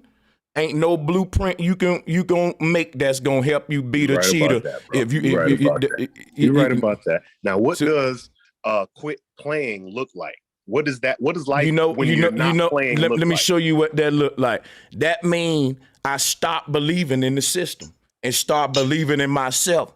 I'ma quit playing with y'all thinking that me investing into your political system, capitalist system, at the end of that will benefit me. I'm gonna look at myself as someone that was born in a system that victimizes and predates off humans from now on. And I'm gonna respond accordingly. And I'm gonna always act as if the system is my enemy. And if everybody had that mindset, the system would have to change the way it's moving with us. Because think about that. The system will say, damn, they just don't trust us. And everything we do, they questioning it. This is hard to run game on them now. They're so, So can I you ask see you what I'm something real saying? quick? Can I get in with you real quick? So like, so in it, because I'm just trying to Big understand what it looks facts, like when brother we're not Sanchez. playing. Do we I go just to work told you. while we're doing that? I didn't, do bro, we work jobs hold while on, we're wait. not You participating? didn't hear what I just said? I get up and work every day. Guess who I work for? Okay. Myself, though. See, and So the what do we stuff, do different? I ain't telling you to do nothing different, but to detach from the system. You know How what do you that do looks that? like? Like, what does that Guess look what like? that Bro, Sanchez, think he's about still this. speaking on fear. Hey, let me holler at the brother, please. It's gonna get confusing. Watch this, right? This is what that look like. Most of our people that are successful blacks, I'm talking about on $1 million, $1 billion level. Let me show you some. He said, what does it look like to detach from the system? I'm gonna show you what it look like. I want everybody to chill out because that question deep to me. I'm passionate about it. He need to know what it look like. So what it will look like is if all of our successful people that come from the hood, when they reach the height of their success, that they really contributed back to the places where they at instead of trying to contribute to big political parties. You ever thought about that one? You ever thought about the fact that most of your black millionaires and shit are part of the Republicans or conservatives or this one or that one or Masons or this group, and all of they got to pay dues into those groups while ain't nobody paying into these children's future in the inner city.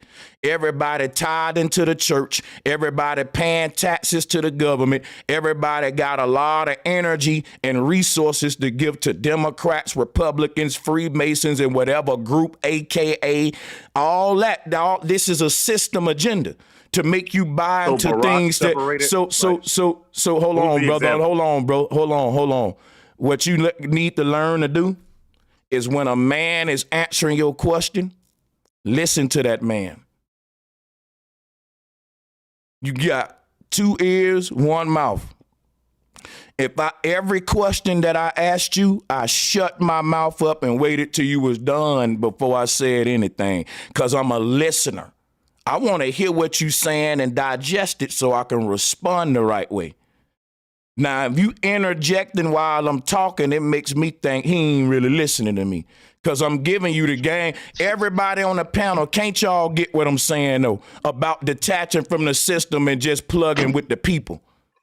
Yes, Absolutely. sir. Absolutely. And I don't think he want to get it because he don't want to listen to me. I'm making He's too still much speaking sense. on fear. You're right, Sanchez. Yeah, you're right. But some people just don't know how to listen, man. That's just a part of the, the problem, though. Like, I mean, we don't listen. We talk more than we talk. We talkers. We want to talk and be heard, but we don't know how to listen, man. So Y'all I gotta myself, hear I've what been listening. I like to listen, man. I beg to differ. I think you listen, but because disagree. we're not. The brother didn't say the brother didn't say he disagreed, Madon. Don't put that in the mouth. It ain't even a disagreement. He's trying to understand my stance on what do I mean when I say detach from the system. Do that. That's all, man. Because ain't nothing listen, wrong with that. ain't nothing at all wrong with that, and that's why I'm saying that, so I don't let Madon think there's some disagreement. The brother asking a good question. I just was saying I don't think he really listening to my answer, but I'm gonna give him the mic though. So you were saying that this is what it looks like when you detach from the system, and I gave one Barack example. Obama. Yeah, and the example that I gave with this, just to reiterate, and so you can respond the right way. All of our people that get the support of the community, when they make it to a certain level, they don't return that support back to the community. Same thing with the mega churches and the pastors. They put the money back into their pockets, and the politicians is what these mega churches do. In other words, the church is connected with the system and the state. When according to their own Bible, it's supposed to be a place of salvation for the poor, for the down-stricken, the weak. And when a disaster happened, the church wouldn't even open their doors for the people. And the government that take our tax dollars ain't even got adequate facilities to support us when they the ones attacking us most of the time, like with Katrina and shit, with New Orleans folks being displaced.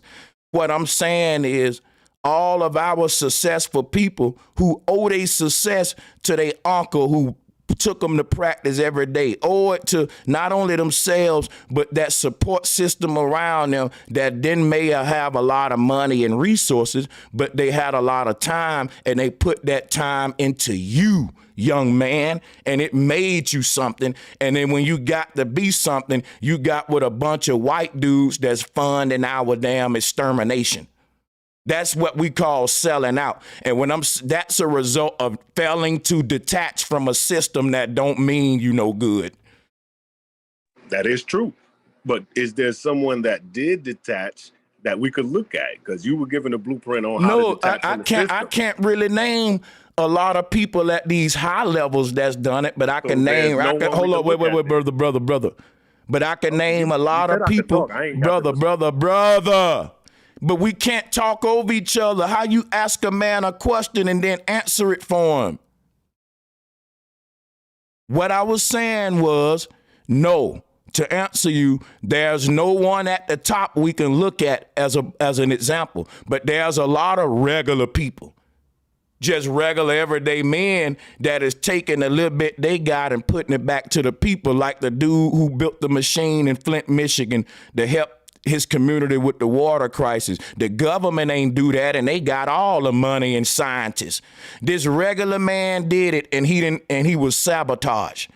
These are regular people helping regular people. That's what I'm saying. I was pointing out how we don't have nobody at the top that can represent us, and that's why I said we need to unplug from politics, because that's what it's supposed to be, a representative for the people, and they don't represent us. They represent Monsanto, the Obamas, the Bidens. They represent folks like that. I don't understand how you ain't rocking with me on that, my brother, though, but go ahead, man. Hey, man, I'm rocking with you, actually, because what you're doing is explaining how, you know, the those that do make it don't bring it back to the hood. And I agree with that 100%, 100%, that you explained it perfectly. You did a great job. You know what I mean? You laid that out. But you know what I'm saying? I was just asking, all right, so because you said, we need to detach from the system. And I'm just trying to look at what daily life looks like when you are detached from the system. It looks like that dude in Flint, Michigan with the water machine. He didn't use no government help. He didn't have no government funding. But what happened was the people who always support these devils in power, they didn't support that regular man who was trying to support them. That's like folks that come up here and curse me out for politicians, and the politicians won't give them a voice, but I will. That's what I'm saying. Detached from the system. It's your religion. You will defend it against your own brother. And that's when it becomes a problem, because the system it don't mean none of us no good, and you agreed on that. So I don't understand how you can disagree on saying detach from something that don't mean you no good. Abusive relationship, get out of it. No, I do agree. You should detach from it. I mean, if that's what you're saying, I ain't got no problem with you saying we need to get away from it, and what you explain we need to get away from. But what that looks like in our daily life and how we can implement that, you know what I mean? Like a tangible explanation of what you should and should not be doing, quote unquote, detached. That's not what we have. I didn't just give you a bunch of things on what we can do to detach. We can stop voting. Listen, we can stop voting. That's what you we can just stop. did. Right, I'm gonna do it again for him. though. I got a lot of patience. I'll do it again for him. Everybody on the panel. Yeah. Who is we? Like we say we, but we don't have the influence over minute portion of the population to sway that vote. That's okay. Listen. Let me show you something though. You keep on, but bro, I'm about to kick you off because you the only one talking, and I got a whole panel, and you making some simple shit difficult, and my chat already been getting fed up with it. I'm the one being nice here, man. I understand. You right. I thought we was conversing, bro. I was just trying to chop it up with you, man. It's like you're doing a lot of talking, but you ain't making no sense, and you asking the most questions. And when I answer you with simplicity, you act like it's inadequate when everybody else like drop a bomb, bro, Sanchez. That's what I see exactly what you need to do. Maybe so you need these young street niggas who don't know nothing gonna ask you, man. Like, how we gonna approach see? Let me answer that. How? I don't get concerned with. Man. Listen. I don't get concerned about what a young street nigga think when me as a grown man get up in the morning and put my drawers on to do my mission. Man, I'm a grown man. I'm not influenced by what a young street nigga think. Dude, a young street nigga gonna be influenced by what the fuck I think. With his young street ass, like I want a young street nigga. What are you saying, bro? What is he talking about? Hey man, let keep it pushing on the convo and build, bro, Sanchez. You know what I'm saying? If you don't mind, bro. Oh yeah, go ahead. I'd like to jump in. Yeah, Sanchez, don't let him frustrate you, man. It's fine. No, I'm good. I'm good to go. Y'all got it. Salute to that brother. Salute to that brother. Salute to that brother. Man, we all know, bro. I just had to sit him down and show how nothing he was saying was really conclude to any points, and everything I was saying was adequately answering his questions. He just thought he slumped me on the questions. But when I answered the questions in totality, it made him mad. Like, damn, he gave a good answer for that. Right, that's all. We gotta let it be known. Now let me drop my bomb for victory though. Wait, Becky up. Can I jump in? Oh yeah. Floor is open. Yes, Sanchez, can you hear me? Loud and clear.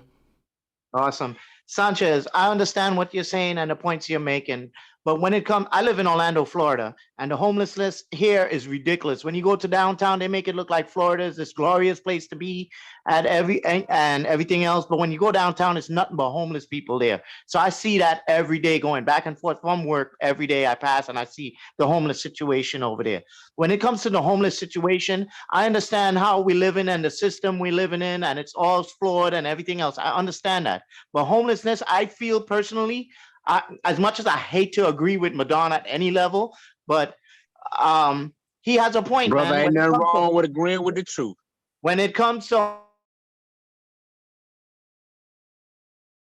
or you're going to push yourself and do what you got to do to survive in the system. You already know the system is flawed. It's what you do to survive in the system. Those homeless people out there, I have to agree. When I look at the homeless situation in Florida, 90% of them people look like they're on drugs, crazy, or they just happy to be homeless. Like I'd sometimes give, like when they come up to my car and stuff, I'd give them money and stuff like that, and I'll converse with some of them, and some of them. Let me ask you a question.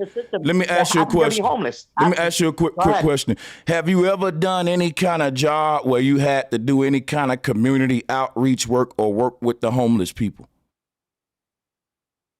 I have to admit, no, I haven't. Okay, so this is what I'm gonna recommend for everybody, right?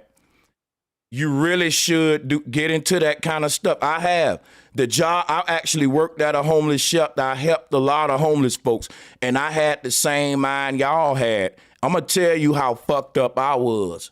I would tell my girl, don't get them motherfuckers shit with they lazy ass. And I feel bad, my nigga, for saying shit like that. Guess what? So I ain't gonna even sit here and say I ain't been on some evil shit looking at homeless folks. Like, how the fuck all them homeless? Motherfuckers just lazy, man. I have been there before. But guess what? After I worked at a homeless shelter and I had to be around these folks every day and hear their stories on how each one of them got homeless, some of that shit made me damn near want to tear up. It's easy to be judgmental, my nigga. It's a lot of legitimate reasons why motherfuckers be homeless. And guess what? 9 times out of 10, most of those legitimate reasons boil down to system failures. Think of how many business owners had to shut their business down during COVID-19. It was fucking hundreds of thousands of small businesses that everything they worked for and built for, lost it overnight, nigga. Start all over again. That's what I was trying to get Madonna to understand earlier. No, bro, I've been, bro, I'm past it. Hold on, let me speak, bro. I'm not talking down on you. I'm just, Can I answer that? dude, I ain't even said what I'm trying to say, bro. Respect, bro. All I'm saying is the aspects that Brother Sanchez is getting into is how deep we can actually dig into something that seemed like a very superficial topic to some people, because there are different, it's so many levels to this thing, bro. It's like an onion, bro. Yeah, if you really cook, you know, an onion got plenty of layers, and certain things, brother, it's like an onion. There's so many levels, but I ain't gonna get into it. I'm gonna fall back. Go ahead, right, bro. when that's that. Yeah, I that's just that want to say 5% this I was real talking quick. about. That Too many 5%, of like our I said, people can are make still up. That practicing 5% these can make up everyday 20 million holidays, people, brother. let alone cut off 5% the can make up system. 20 They million still believe in these based off the holidays. population in America. People I like mean, Madonna so that's the still levels. practicing these holidays. I'd like But to give yet, a rebuttal Bro, to why you Sanchez love to because cut of- me off every time I start talking? I mean, Cause goddamn. you ain't respect the mic. Could you say that again, brother Leo, bro? I was trying to hear you. Man, Leo ain't saying nothing.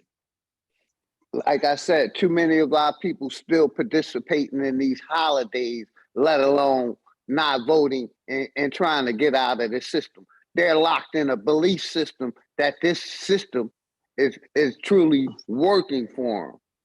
You know, Brother, you on their the beach on reality your is a icon. belief What are you system. talking That's about? it. You I at the feel beach you, on your brother icon, Leo. ain't you? So, but wait a minute. Let me say this real fast, man. That 5%, like I said, that 5% are the ones Sanchez that I'm talking about. Like Sanchez talking about people who was making an honest living and just felt was unfortunate. But like I said, that 5%, based off the population of America, can make up 20 million people inside that 5% that was just like victims of COVID or victims of house burn down or victims of whatever unfortunate situation. So you got to look at it when I say that 95, that's an addiction, but that 5% I'm talking about could make up 20 million people based off the population of America, which makes up that fraction of group that I just explained. Facts. All I think about when he say that is just I want to bust out laughing because he keeps saying that 5% could be like 3 to 4 million. You know how many damn people that you keep trying to put in that ratio of 5%, bro? It really don't. Because if you base it off the up, population, bro. I'm right and exact. No, I listen. I'm not even siding with you. That I'm just laughing at how you keep changing your number and like it's all just because like I'm not sure what the population of America is, and I'm not sure what the population of the homeless is. But I can give a ratio of about 5% because I know it's at least probably 60 billion people in America or more. I don't know, but 5% of 60 billion, you do the math. Bro, there's 330 million. I believe 7 billion it's people on I don't Earth. believe 7 those numbers. billion. I believe it's more than that. What's good, Tim? I'm gonna tell you what the old lady told me in New Orleans. She was like, if a man got his arms and his legs, he shouldn't be broke. And if a woman got her pussy, she shouldn't be broke either. Facts. Now that's tempting. That's facts. To me, that's If you have arms and legs hold and on, you're hold able on, to hold on, feed hold on, hold on, hold on, hold on, hold on. Yes, sir. All of that is slave talk, and I'm finna show you why I say that. If that's telling a damn little girl she should never be broke, she can always sell her pussy. is also telling a young man he can never be broke long as he using his hands, leg. You ain't telling neither one of them to use their mind. And the people that run the world don't have to use their pussy, their booty, their legs, their arm. They just use their mind. It's chess. It ain't motherfucking checkers. They gonna tell the slaves to use your pussy, your dick, be a porn star, be a runner with your legs, lift shit with your back. But the slave master don't do none of that. What does he do? Sit on a porch and use his mind. Plan and plot. Bro. Find the homeless people using their minds. So there we go. And Yeah, so that's facts. so what was the question that the brother asked? And the bomb was exploding. Somebody was talking at the end of what I was saying. But yeah, y'all go ahead. Yeah, I just wanted to say, anybody that know me, know I juice everything. I don't celebrate these holidays. I don't even eat the meats. I juice everything. I'm into juices and herbs and vegetables. That's what I'm into. Yeah. And meditation. So where do you get your fruits and vegetables from? Do you get it from the farmer's market, or do you go get it from the supermarket? I live in Georgia, brother. I get it from farmers. I just asked a simple question, King. I live in Georgia. I can grow my own. I got 6 acres, but you can grow your own, but that's not the question. The question is, do you get it from the farmer's market or the supermarket? I get them from the farmer's market. I support my local. Cool then. I bet. All right, that's all I wanted to know. Nah, man. But the truth is, the system do work if you work it, like, you know what I'm saying, to different levels. Because like, if you could play the system and get on welfare, Section 8, and live that shit your whole life and not be homeless and be comfortable. Or you could go get a regular job and be middle class and take a few vacations and work that slave shit. Or you could start doing business, you know what I'm saying, and be on a different level. So them is big facts right there. You play the game, you dig, you could play it to win. You just gotta be. So now look though, I just want to say this: the debate that we having ain't necessarily a matter of what you can do in a capitalist system to make money. It's me asking a question: are the problems that exist within capitalism a more result of laziness, system flaws, or both? I know that, I mean, us saying the things we can do in a capitalist system to make money, right? You can start a business, you can sell dope, you can play football, you can do a bunch of shit. We know that. Right now, I won't smoke. I'm asking a debate question, though. Are the problems that exist within the system of capitalism what a lot of the politicians want us to believe is because Americans are just lazy? But if you think of what I said earlier, it's because politicians are just fucking lazy. Well, so what do y'all think about that? I think it's greed. I don't think it's the laziness of the people. Americans I think it's the greed. It's the greed of the people, not the laziness. People are greedy. People ain't lazy because a lazy person. Would you call a robber? Would you call a robber or a thief lazy? No. You would call a robber and a thief greedy. So I think the system is based off of greed more than laziness. And that's I wouldn't call. I say both. No, I switched it up. I wouldn't call a robber or a thief greedy. I'll just say that they are. See, because think about it. You can have a person robbing the rich, giving to the poor, and that don't mean they greedy. They did what a lot of folks would say would be like a heroic act. So look, we gotta then say, you know, when it come down to a person being laziness, I just gave a good scenario of the type of person that they saying, like homeless people. Like what the guys were saying earlier, they were saying most of these homeless folks, they were saying, hold on, but I want to make it about homeless folks because it's a big epidemic of homelessness in America right now. That's a big topic, and they want to know who to blame. The politicians saying, well, look, man, it's their fault. It ain't out. Y'all don't want to participate in this political debate. No, I think it's a good question. I think there's a systematic. That's why I'm bringing the smoke. I love the topic, bro. What you mean? I'm listening to you. I'm trying to. What would you say, Chuck? And they have way too big of a bar just for like the cost of living, in my opinion. And it's because they don't want people around. They want fewer people. So that's the crime, in my opinion. So I think people can not reach the bar that we're being asked to reach just to stay alive. But I think that bar is too high. And I don't think that's laziness. And Man, I they don't think, want fewer I people. They think, do and not hold want on, fewer Madon. people. I think, and hold on, Madon. I think in this system though, it's designed to have sprinkle homeless people. I don't think in this system you can get around that. I think it's the results of the system. Facts, And bro. it might Gotta be not be somebody at you, the it bottom. might not be, listen, man. Yeah, It man. might not be you, it might not be him, but it's gonna be somebody else Hey, that's more weak-minded. Like they say, man, a powerful mind can build an empire with somebody else's hands. And and that's just drop. facts, and That's that's how it why. works. That's why. Hey, that's why I compared this shit to musical chairs earlier. At any given moment, when the government shut down, like with COVID, you can be out of a motherfucking chair. That's when the music stopped and everybody else sit down and you standing up looking stupid. That was all them small businesses during COVID. Yeah, that was a good I guess we analogy. can call it a series of unfortunate events. No. Series of unfortunate events are a group of events that randomly happened, but they was unfortunate. This shit is planned out, bro. This shit is planned out. And Brother Sanchez, Yeah, I yes, think it it is planned out planned out by the because, person. hold on, Madon, hold on. Oh, go They're ahead. building, they're advocating funds to animal shelters, but ain't building no shelters for the people. I'm going to say that again. They're advocating money to animal shelters, but ain't giving the people shit. Y'all You know what they doing, man? I'm gonna tell you some real shit. If anybody think animals got it better than humans, I'm gonna push back on that.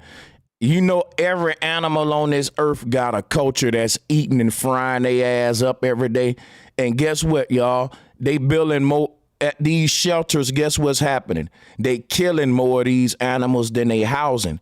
They only can house so many, and they will house that dog for a couple of months before they gotta put him down if don't nobody give an owner. And every dog get an ad, he get a spot in the paper at the shelter, and if don't nobody claim him at a certain time, he gotta get put down. We just can't house him forever. So if you really want to know if they did humans like they doing animals, guess what? Actually, they starting to do that now. They saying we got to depopulate the earth. We got to put these humans down. Ain't it? You see what I'm saying? Now check this out. And yeah, look, all I'm saying is comparing animals to humans, the people on power is oppressing every fucking thing on the earth, dude. Trees got it worse than animals. Animals got it worse than humans. Humans got it worse than motherfucking, I don't know. But that's the way the pyramid set up. The motherfuckers at the very bottom gonna have it the worst. Right. And what the OG fail to realize is most of these people that set up animal shelters and stuff like this, these people who work hard and love animals and use their own money. So you can't get mad at them for spending their money how they want to. These are normal, hardworking people. This ain't no, you know what I'm saying? So OG, you got to stood corrected on that, King.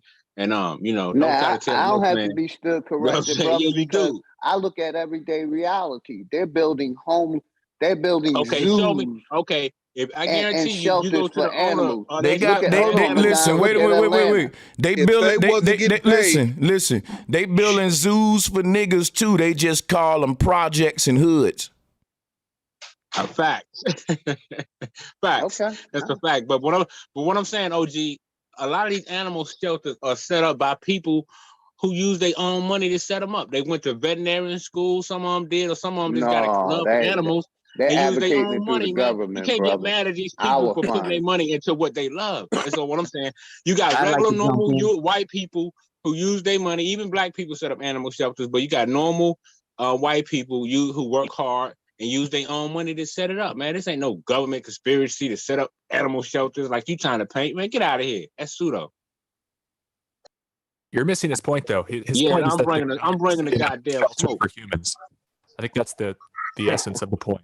And they could. There's plenty of resources to provide for more people, but they That's for sure. are putting too few chairs so that people, when the music stops, have no place to sit.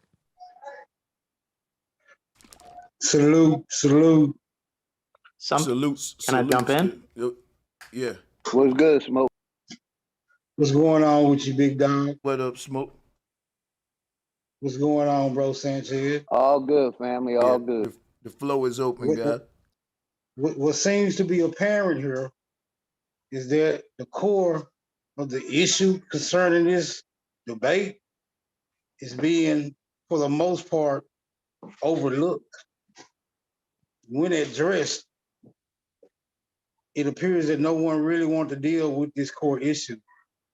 And it is predicated upon whether or not the people are lazy or those who administrate the system. That's what the fuck I've been trying to tell they ass. I definitely say what it is, Smoke. I seen you trying to segue back into the smoky furnace, right? And this is a comfortable place for me. I don't mind because currently I ain't scared of shit. And I think as people, we should be able to muster up enough reserve to call these people out for slacking in their duties, right? No one has an issue with saying that homeless man is lazy as fuck, so he should suffer that fate.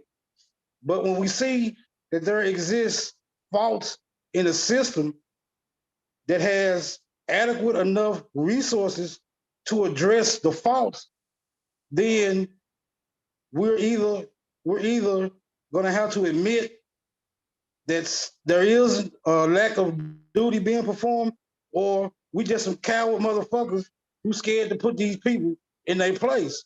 Now, those are the only two options that can exist in this type of scenario. Now you got to ask yourself, on what side of the fence do you stand? Hey, I'm gonna land right there. Yeah, that's what I was saying earlier. Like, you saying, I went to go get surgery, right? Because I'm a fat dude, and I got so fat that I want to get some of my stomach cut off. I forgot what they call that surgery, right? So I'm going to go get me one of them done, right? Now, the doctor, he was sleepy that day. He was lazy as hell, cutting corners. Now, I got a big old infection in my belly. I make front page news, and the whole world, I'm thinking, gonna be mad at this doctor for being lazy on the job. And they saying, look at this fat, lazy man. He tried to get surgery, and the doctor fucked his fat, lazy ass up. He should have worked out. Now, you might be right.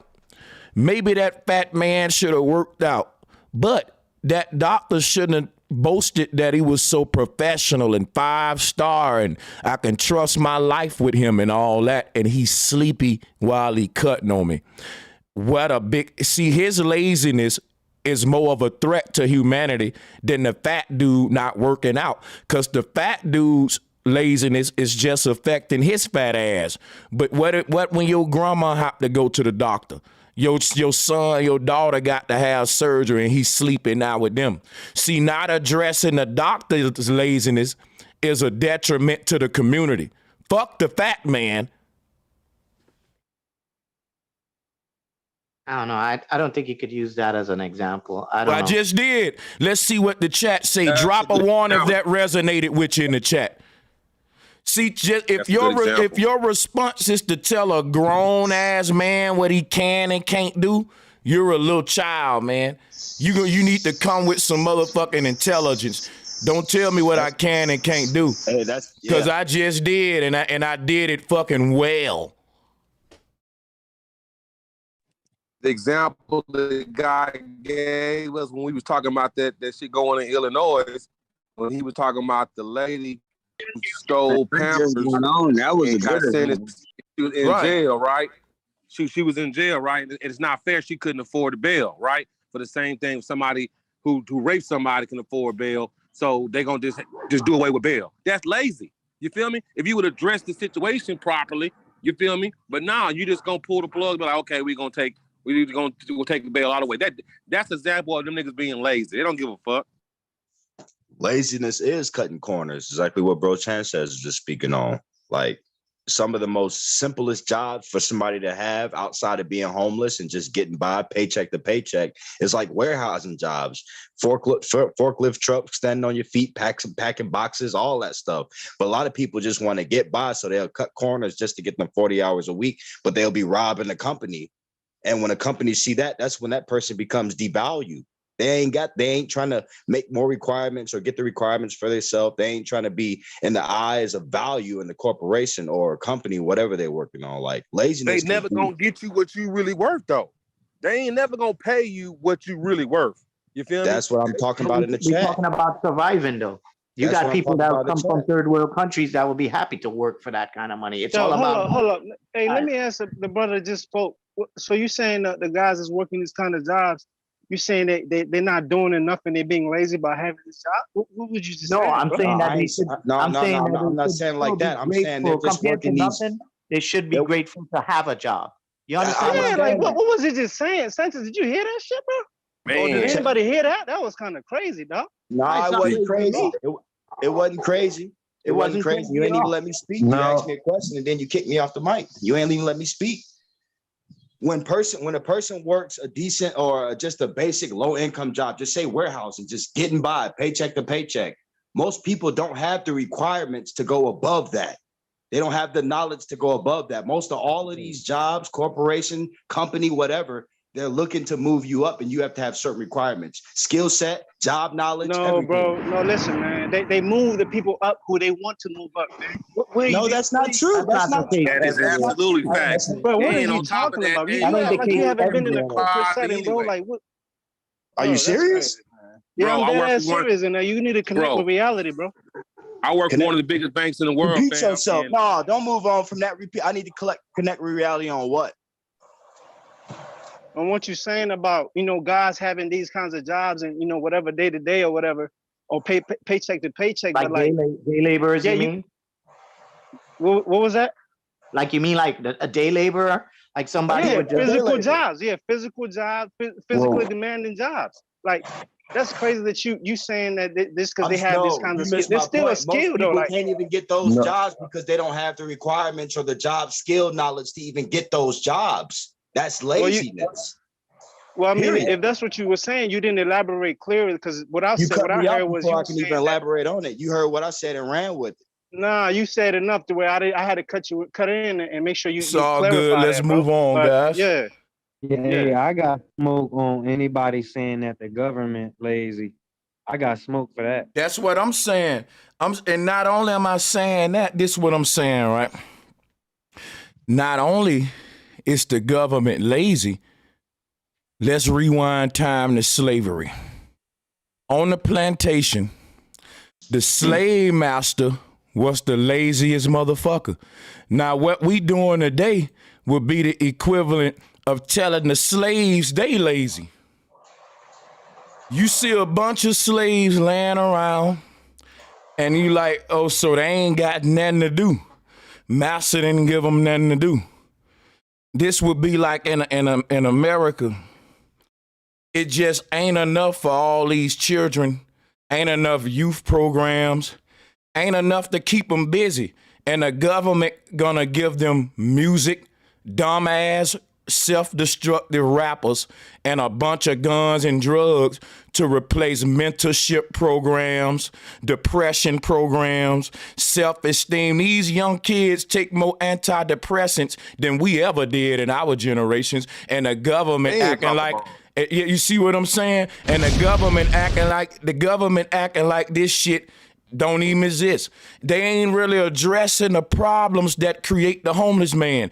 Even if we say, well, that's because of he's on drugs. Well, shit, look what they doing in Chicago. They letting the drug dealers right back out on the street. They saying fentanyl gonna be a misdemeanor. So that's a lazy ass system. I don't care what nobody say. When the system would rather ignore the problem than address it, and then the people become a result of the problem that the system didn't address, how dare we say that man lazy? Mute it out, bro. You just muted out. I was just finna say that. Yeah, could you repeat your last two sentences, bro? Yeah, like I heard you. Oh, Nah, okay. he didn't mute out on mine. Yeah, well, I heard him clearly too. So yeah, I'm gonna land right there and share the mic. I would agree, That but was a then my strong point of argument. disagreeing is my point where I disagree at is where you say where I say where shit the government really well they lazy, but they ain't lazy to the point where they'll do what the fuck they want to do. They just don't work hard in the points we need them to work the fuck hard in. That's called laziness, And man. That's when called laziness, When bro. you You say literally just we define. need, Wait a minute. Wait. That's Let's why I do. say I agree. We all know the system is flawed. We know this. If we all know the system is flawed, then you have to figure out as an individual, okay, how can I use this to get me by, you know, personally, on a personal level? Like, they ain't looking at us like the ones You all the don't way have on to the top use ain't it looking though, at us flat all the way earth. on the bottom and saying, how could I help these people? You think they're honestly doing that? No. They of course they're gonna ignore the situation and ignore the way the situation is all the way on the bottom, but they're not going to help these people. So you have to individually push yourself to and try to navigate through the system to get what you can out of it to make life for you. I mean, And so guess what? And so guess what? ahead, bro. If the system ain't gonna help these people when they taking our tax dollars and they supposed to be helping them with it, and the people ain't gonna help them either, then we shouldn't. The next thing, then guess what? The next thing we can do is not say nothing. Then put it this way: if the system ain't gonna help the homeless, and the people ain't, then the system and the people should shut up talking about the homeless. If you ain't helping them, leave them alone. Be quiet. Don't do. Think about that. If ain't nobody helping me, man, y'all bet you gonna shut up talking about me. I bet you gonna shut your mouth up talking about me if ain't nobody helping me. So that's what I'm saying, bro. If I was a homeless man and the government taking tax dollars and ain't fixing the issue, and the people passing by talking shit about me, oh, it's me against the world, nigga. I'm gonna be the homeless man that when I get rich, I'm gonna be just like Monsanto and all the other evil motherfuckers. Why would I get rich as a homeless man when people was talking shit about the homeless? The government wouldn't help me. Now I got hundreds of millions. Nigga, it's me against your family. I'm finna spend all my money to make you homeless too. Listen, you're gonna see what it feels like to be homeless. Is what I'm gonna do as a homeless man. See what I'm saying? So that's what I'm talking about, the paradox and the hypocrisy of what we saying. Because check this out. Go ahead, bro. One thing we got to do, y'all, is mute up when a nigga cooking. I'm going to come in and out. Hold up. So what I'm saying is this is fucking hypocritical. If a homeless man ain't getting no help from none of the people or the system, and he do it all by himself, the people can't say why he ain't giving back. Why he can say, man, I was homeless and didn't nobody do shit for me. So nigga, it's my job to make you homeless. I want your kids to see what it's like not to eat, and I'm gonna spend my money to go to war with all you motherfuckers because you was passing by me when I was homeless. Don't you know that's how these young rappers think? These young rappers say, nigga, I was sleeping on a porch. Nigga, I was sleeping in the car. A old head or a motherfucker can't tell me shit.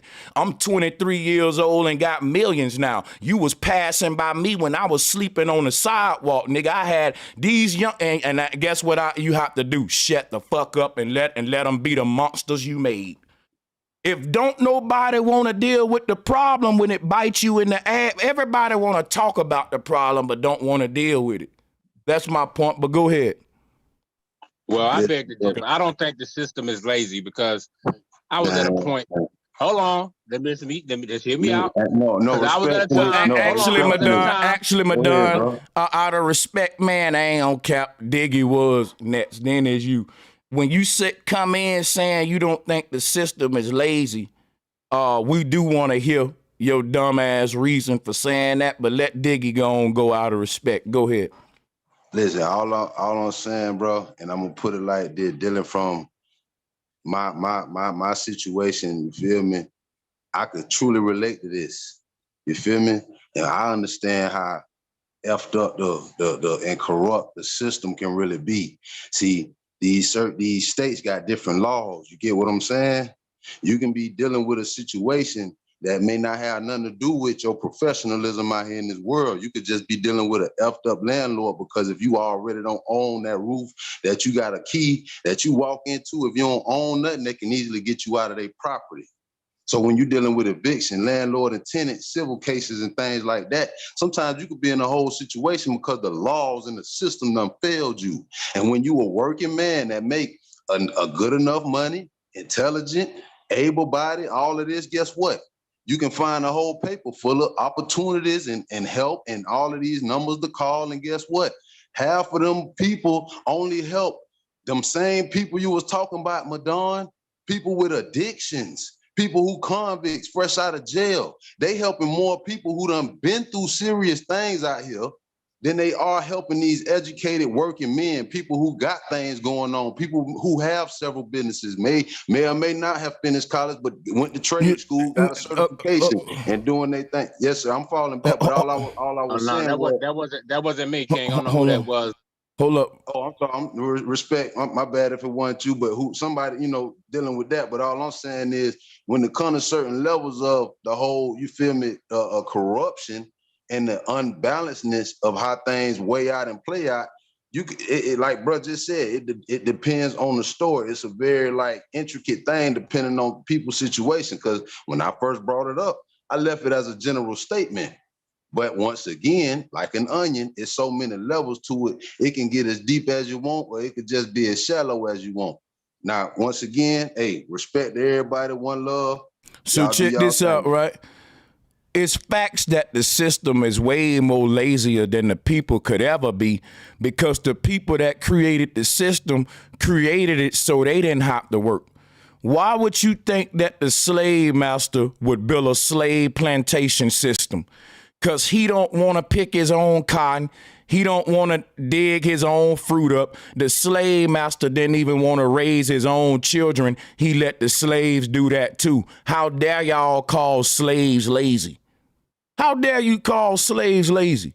Think about this now. The people that started slavery would have to be more lazier than the people that became slaves. I don't care how you cut it. You're so fucking lazy. You saying I will kill children and old women for our work. I want you to do all my work and be my slave, and both of us can die, nigga. That's a lazy motherfucker. Cause think about this. The slave ain't even that lazy. The slave is like, damn, you willing to kill? Okay, my nigga, I'll be the slave and pick the cotton. It's just a little labor. We both don't need to fight and die for this. But these folks in power are so fucking lazy. They rather die and go to war with your ass before they do their own work. That's right. Well, I was just gonna say this real quick. Can I cut in? I don't think. Hold on, sister. Let me watch, man. Like you know what I don't like? When I say some real shit and it ain't acknowledged, even if it goes against what you saying, though. That's called good sportsmanship. You can't tell me I didn't say no real shit then. No, that was real. That was real. But I was just gonna make my point from earlier. The reason why I say I don't think the system is lazy is because. The brother kind of touched on it. I guess I'm saying, do you still feel that way after what I said about you gotta acknowledge what I said, bro. I'm giving you smoke now. Respond to what I said directly. I think he had a cunning mind, and a cunning mind can't be lazy. So the laziest ones. He was intelligent. So let me tell you something, bro. The reason I use my mind like I do, cause I'm a lazy nigga. I was in the military. I did hard work before. I was a fucking landscaper. Don't you know how good it feel to sit right here and just research and use my mind? I'm not gonna lie to you. If you join the military, you want to do the job that lets you be under the air conditioner, working with a computer, using your mind. If you want to be out there doing all that physical shit, hurting your body, that's on you. We say work smart, not hard. And you know why we say that? Because us nerds is lazy. We ain't even apologetic about it. We're geniuses because we don't want to work. We want to outthink you and make you work. No doubt. I mean, I respect that. I respect that point of view, but I think the system set up temp agencies because check this out, right? When I was 17, 18, you know, I'm like, man, ain't no fucking jobs out here. Woo, woo, woo, woo, woo, woo, woo.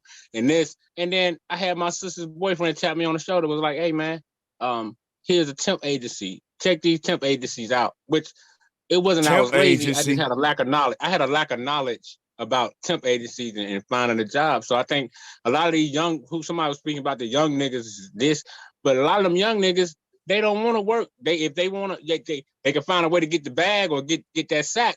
But if they find a way guess to get what, to that temp Madon? agency, That's where you they can get wrong. to work. You saying these young niggas don't want to work when them niggas is up from 5 to 5 barely sleeping. They taking drugs to keep them woke and they hustling on the block all day. I'm not talking about them. I'm not talking about those young ones. Yeah, those are go-getters to That's me. damn, but bro, no, that's damn near the young most of these young niggas though. I'm talking about the young niggas that sit around and just play PlayStation all day. Them the ones I'm talking But about. guess what though? Them a non-factor in society. When we was that don't make up a lot of the homeless population. That's just young niggas doing young niggas shit. Like when I was in high school, some of my friends was selling dope. Some was getting together playing video games. The ones that was selling dope in jail and the ones that was playing the video games, they out. So I mean, we talking about. That's what I'm talking about. The ones that was selling the dope, they didn't have a lot of, the ones that was selling the dope, they didn't have a video game because they mom and daddy didn't have a lot of things. That's why they was selling the dope. The kids that had the luxury to sit at home and play the game is because they had a good mom and daddy that bought their ass the game, which is why they ain't got to be selling dope like the other friends. But seconds, can I go? Yeah. Hey, so my thing is this. I was just having a conversation with my sons about their father. My husband used to build wind power blades for a company out of Denmark, out of Arkansas. My husband used to work 7 days a week, 12 hours a day. And every wind power blade he built, he got like a little bit of revenue behind it. But what we didn't know, it was killing him. My thing is this, he set aside a trust for us and we're good as a family. My thing is just like, he was like that old generation that works, that hustle, like, this is my family. My thing is that when I look at what men right now, it's like it's very easy. And he was very hard on my sons now. For that, because he worked 7 days a week, 12 hours a day. And so he looked at other, like the next generation is weak. And so I look at this, that's what's causing the problem because they had to do that. And they had to set aside stuff for them. So you can't go into older generations because they had a different paradigm of like mindset than most men, like the modern men have. They don't have that because they don't have to do the work.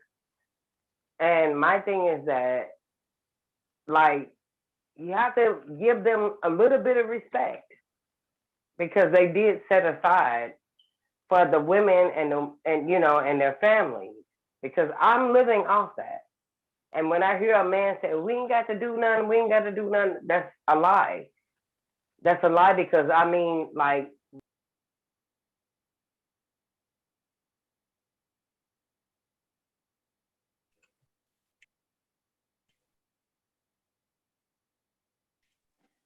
That's big facts, sis. Big facts. Uh-huh. Yeah, I don't know if she got muted or had a phone call. Yeah, I think she went out. I had a call. My bad. I'm sorry. But I mean, it's just a different paradigm. It's a different paradigm. And then we have to look at like we're in a technological type of space. And like my husband was cold at engineering and putting stuff together. So we have to look at that. I mean, to basically be able to do what they did in a different way. It's not the fact that you're shitting on the old generation, but you are amplifying them in a different sense. And that's all I want to say. I'm gonna Yeah, drop the mic out. and I'm gonna say this and pass the mic. The difference between the old and young generations at any point will always be hard work. The more technological that a generation get, the less work it does. For example, people had to literally get up off the sofa and go and turn the TV dial every time they wanted to change the channel and turn it off or adjust the volume. They had to get up and do that. When remotes came out, people didn't have to get off the couch no more. The more technology we get, the less we got to do, but the less that we have to do, and the more we let the technology work for us. It ain't that the young children are lazy and the old ones work harder. It's that the old ones work harder, and the technological achievements that happen in between that time and now, people don't gotta work hard, because what I was saying earlier, the young ones look at it like, I'm gonna work smarter. I'm not gonna be like my granddaddy, because my granddaddy, when he died, he still was kind of broke. His back was all out of shape. His kneecaps was fucked up. And we still didn't have what I think we should have had. So the youngins, they get a little more rebellion, and they rebel with the technology that's at their disposal. And you will have a lot of young, rich millionaires that'll be talking shit to the old heads like, yeah, y'all work hard, nigga, but I vlog every day and I make motherfucking, you know what I'm saying, 10 mil a year, and I'm just showing what I eat, you know. That's how Right. And can I say this? Like, with my son, he can say that, like, my husband was an engineer. My son can literally put it in his head and know it already. He don't need no type of, like, what you call that, tangible type of energy. He don't need to put blocks together. He can put them inside of his head and make it. And so it's a difference. I mean, it's a difference what we're dealing with right now with the energy. Like, your kids can, what my husband did with blocks and putting in technology and just putting in like circuits and all that, my sons can put those together in their heads and don't have to touch any tangible object. And that's, I mean, I'm looking at that. I'm not gonna say it's scary, but I can see them doing that, and it's amazing, because it's not like they're disconnected from their father, but they can put these things together in their mind, and they don't have to touch an object. So I want everybody to collaborate on that. How is that working? I want to know, is anybody else experiencing that? Like, they can just put stuff together, like, in their mind and put it together and put it on the computer. Hey, let me say, that's a gift. They don't have to. That's a gift right there. That when they keep honing that, that's gonna give them an edge when the time is right. Hey, sister, let me ask you a quick question, Yvonne. Are the problems that exist within the system of capitalism a result of laziness, system flaws, or both? And why would you think? I think it's a lack of, like, critical thinking. Like, when my children were little, they could put stuff together at 1 and 2. That was our family. I think it's not a lack of, like, people, it's a lack of, like, family. Like, my husband was an engineer. He can put little things together and build. You saying that the problems that exist within the capitalist system is that we don't have a lot of tight family structures that would really give our children some sort of, okay. Anybody want to build with the sister on that? Yep. Like you don't have that. Yeah, she making a good point. That's part of it. May I jump in? Yeah. Can you hear me? Yeah, we can hear you. Yeah, that's totally true. And the family structure is very important. And that kind of goes toward, like, the point I was leaning to, where I was saying it's an individual type of a thing too. You know, it all boils down to the individual. I personally feel like, you know, if you're in a situation and your situation gets bad or whatever, it's up to the individual to dig themselves out of the situation. Like, you can't just lay back and hope that the government could save you out of the situation, because we all know the system's flawed. The system's flawed. They're not going to do that. They're not going to do that. So it's like, I feel it's an individual thing. Like, you know, like when I first came to this, let me give you an example. When I first came to this country, right? My dad, mom, we came from Trinidad. We had a big family at the time. And I remember from being a young kid, not even 9, 10 years old, I had to actually go to stores and pack groceries for tips just to help us pay bills and stuff like that. Like, I was basically paying bills in the house at 13 years old, because we didn't have my dad got it. We came all here on my dad's visa. We didn't have our papers yet. And we just had to struggle together just to get by day by day by day. So, you know, that kind of gave me the feeling as, you know, it's an individual thing. Like, you know, we didn't want to end up in the streets and homeless. So we had to do what we had to do to just survive in the system. You know what I mean? I'm not saying at all that the system's not flawed and that the system's not to blame for the homeless situation or whatever, because they, at any time, they could fix that situation, but then they make that the decision not to do that. So what are we going to do? Are we just going to just lay back and hope that the system Let me answer you. Let me answer you. One thing that I hate when I have these conversations, and I've been doing this a while, is when we start pointing out what the flaws within the system, people say, so what are you going to do about it? We're going to point them out, and we're going to ask others to point them out. And when the system see that, we all see what you're doing, and we own your flaws, guess what that's going to do? Force the system to fix them flaws. It can't maintain those flaws. Listen, if everybody going to a broken vending machine and it's taking their money but not giving them their snacks, but ain't nobody complaining, the vending machine owner ain't gonna fix it, because he get to keep his snacks and your money. He get the benefit off of a flaw in his machine. If I was that vending machine owner, I'm not fixing that machine till I get enough complaints. And it gotta be more than one person. I'm gonna pimp that flaw on that machine as long as I can. I gotta eat, man. They ain't complaining. Now, when everybody starts saying, yo, man, your shit broke and it's taking our money, not giving us nothing back, I gotta go fix that machine now and act like I didn't know it was broken. That's what the government doing with this broken system. Taking our money, but the problems that's supposed to be fixed as a result of you taking $100 million of tax dollars every year seem to be getting worse. And that's the vending machine owner that's saying, well, ain't enough people complaining about it. Don't fix the shit. Keep taking their money and ripping them off.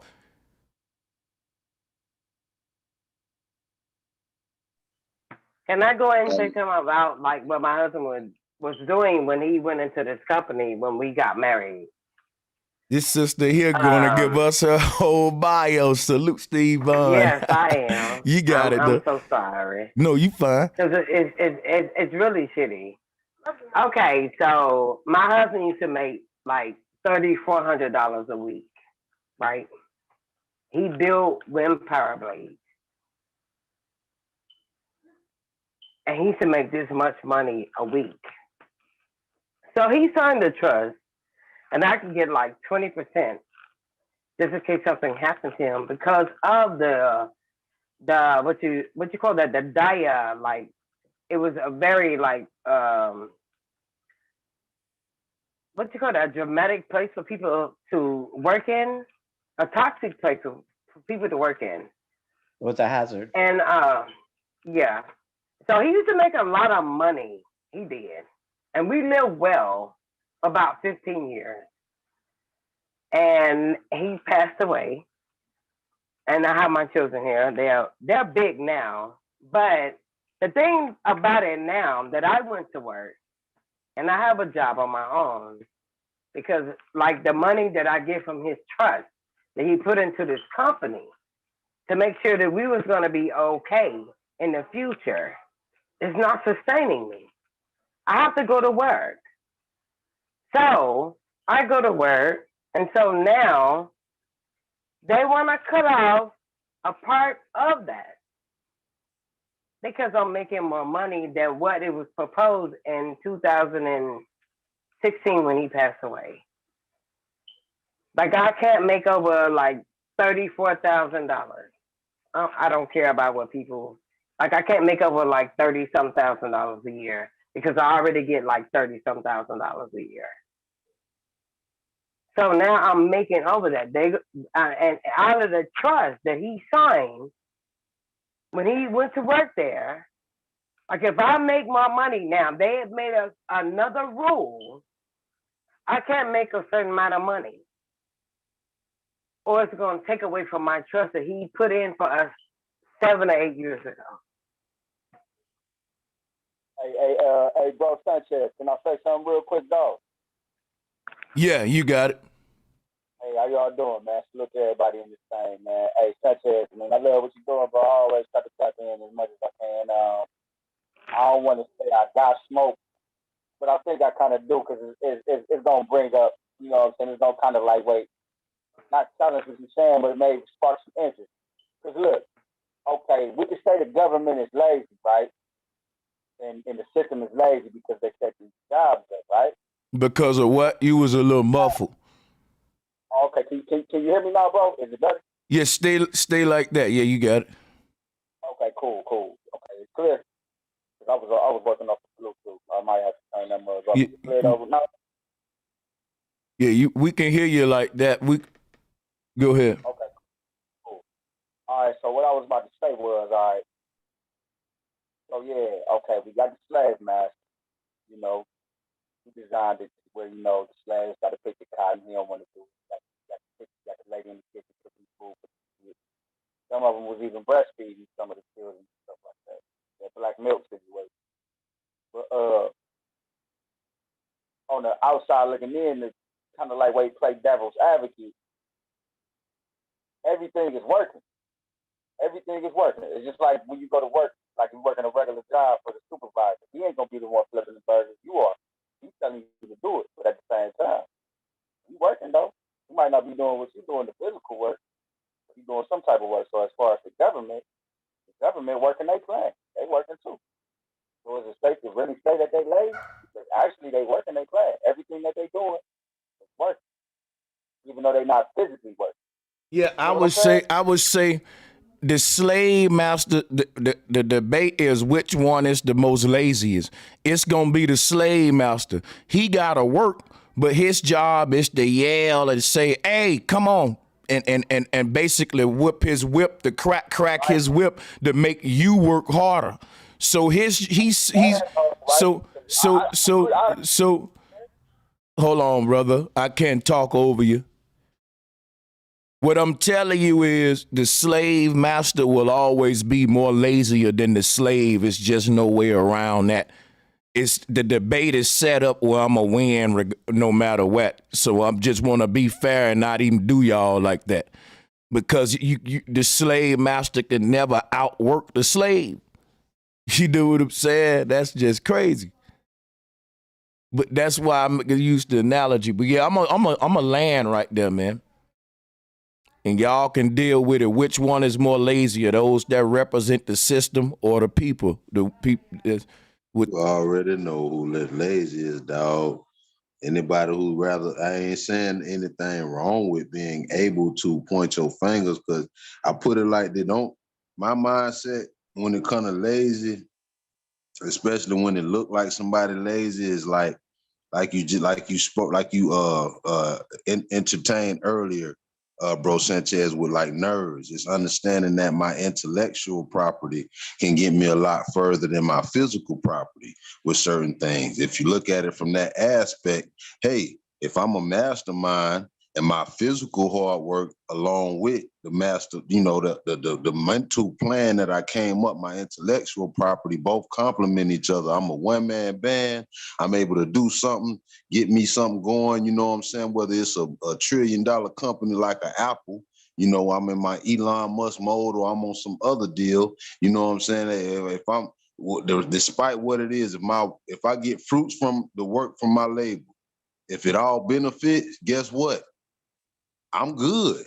But see what they doing, what a lot of folks in the chat room, right? When you saying that the system is more, the people is more lazier than the system, you the same people that's saying that the hoe is more lazier than the pimp. Facts. If they agree with that.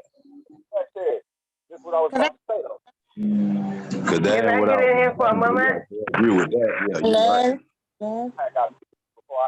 Before dude came in, I was trying to say this though, right?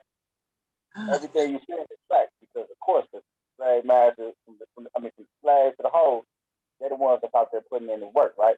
But let me ask you this though, Sanchez. Is the slave master a businessman or not?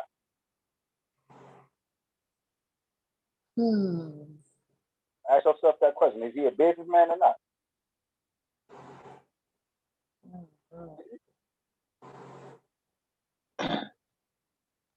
The slave man thing, bro. Sanchez stepped away, bro. The person paying Can I you. go ahead and Listen. Go ahead, you got it. Go ahead, Sir Drop. Oh, I'm sorry. Yeah, that was a lady. Lady first, Sir Drop. Go ahead. can I go ahead and say something for my mom, man? Go ahead. Like I don't deal with like the pimp and hoe culture. Like what me and my husband had was like a partnership with our children. What I was trying to say though was this though. We don't do that. Like I don't understand like one person is below the other when we have children. When you have children, you are both there. Ain't no so-called pimping culture type of reality. You do the best thing that's going to benefit your children in the end. And that's what the white man doing. And that's what America is doing. That's the American way. You know what's on me, nigga. Well, what I think he was using it was an example, not an example for you. He was saying like the person, the person at the head of anything is gonna work less than the people at the bottom. The manager gonna work less than the people on the line. The person that own the company gonna work less than a manager. There's no way around it. The coach is gonna work less than the people practicing. The owner is gonna work less than the coach. You see how this works? It's just a cycle. But they still gotta work though. That's my whole point right there. The owner, everybody they still gotta work. But we ain't talking about it's about the level. It's about the level. It's about the level. Mental work is harder than physical work. Listen, Hold bro. on, Sir Drop. You're just trying to go back and forth. Okay, they both working. We're talking about laziness and hard working. If they both working, you could be working lazy. What I'm saying is, man, lazy is not working at all, bro. I wasn't even done, bro. Bro, not doing shit. No, because y'all cut me off though, bro. I was trying to get my point across. I kept getting cut off, bro. No, I was trying. I wasn't trying to go back and forth, bro. Like black I was folks, trying to talk, black people in America, we've been America's bottom hoe. I was trying to spread my point and I got cut off, bro. Black people in America, we've been America's bottom hoe. Bro, get it off your chest. Go ahead. We've been America's bottom hoe. I agree with you. European has been the pimp. So what Sir Drop is saying is, it's levels of laziness, but as black people, we've been America's bottom hoe, and the European society has been the pimps. That's the bottom line, man. You know, that's the difference between laziness, though. That's the difference between laziness, though. Because a pimp ain't lazy, though. A pimp sitting at home on the stroll. I say the religious people is controlling all the assets. Yeah, but if it come down to okay, you got it, OG. No, I was just responding to him real quick. Yeah, if it comes down to who's the laziest, the pimp or the hoe, it's gonna always be the pimp. Thank you, dog. I was gonna say that. Hey, exactly. I don't know. I think the system working real hard. I don't know about that one, bro. I don't know about that one. The system working just how it's designed. Anybody, let me holler at the guys with the smoke if y'all don't mind. Go ahead, bro. I can't agree with that one because guess what? He still got to deal with all them hoes. If this nigga is a main known pimp, he dealing with different No, personalities. I'm not saying he ain't working. I'm saying that a pimp would never outwork a hoe. Lazy, That my ain't that. definition, in my mind, lazy is not doing shit because he can't be no pimp. Nah. I ain't say just lazy. I'm saying more lazier. If we I can do it this way. Oh, you got to say, reword hold it, on, bro. hold on, bro. Hold on. I'm not gonna talk over y'all. Hold on, bro. I gotta mute you. I'm talking. So what I'm gonna do it this way. What I'm gonna say is, right, which one works the hardest? And it'll always go back to the hoe. Just like if I say which one worked the least, it's gonna be the pimp. This ain't hard. If that's the smoke, let's go with that smoke on that, because I want to specify what we actually disagreeing about. I'm saying in any situation like that, the employee gonna always work harder than the boss. Yeah, that's known. You just kind of cleared your own smoke, but that don't mean the boss is lazy. That ain't what we.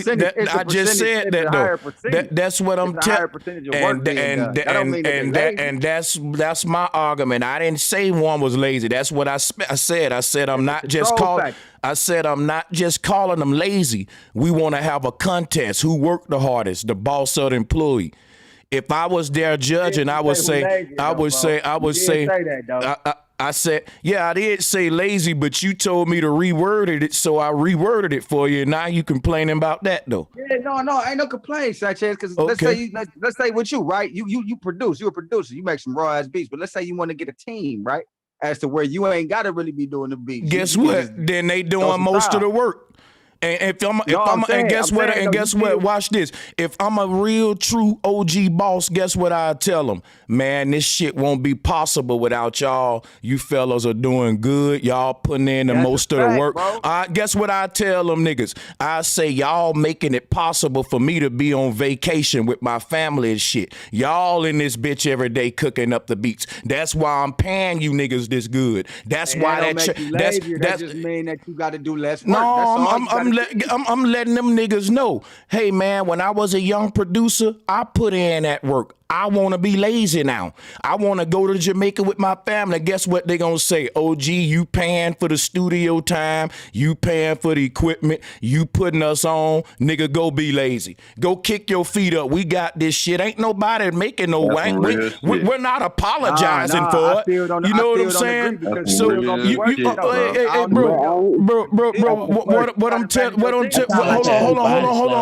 on. Oh yeah, I got him good. He can disagree all he want. Only thing I'm saying is, if I ask everybody in the chat room, isn't there a certain age where your ass want to be lazy now? Yeah, after a certain age, I want to be lazy than a motherfucker. You ask me to do anything, you tripping. And I earned the right. I feel like you can't be lazy when you young, so that when you get older, you can be lazy as hell. And can't nobody say nothing about it either. Yeah, Hey, now brother I agree Sanchez, with that. I was able to retire at 34 years old, and I've been enjoying every minute of retirement. Is Jay-Z lazy? Speak, bro, Leo. Thanks for your service, bro. Is Jay-Z lazy? Hey, so the system help you out, huh, Leo? Mm-hmm. Thank you for your service. No, that ain't Nah, everybody. brother, the system. Hold on a second, real quick. That respect, dog. Hey, yo, that's the difference. I think laziness is a word that was serving the system, so they gotta pay me for the rest of my life. I feel like laziness.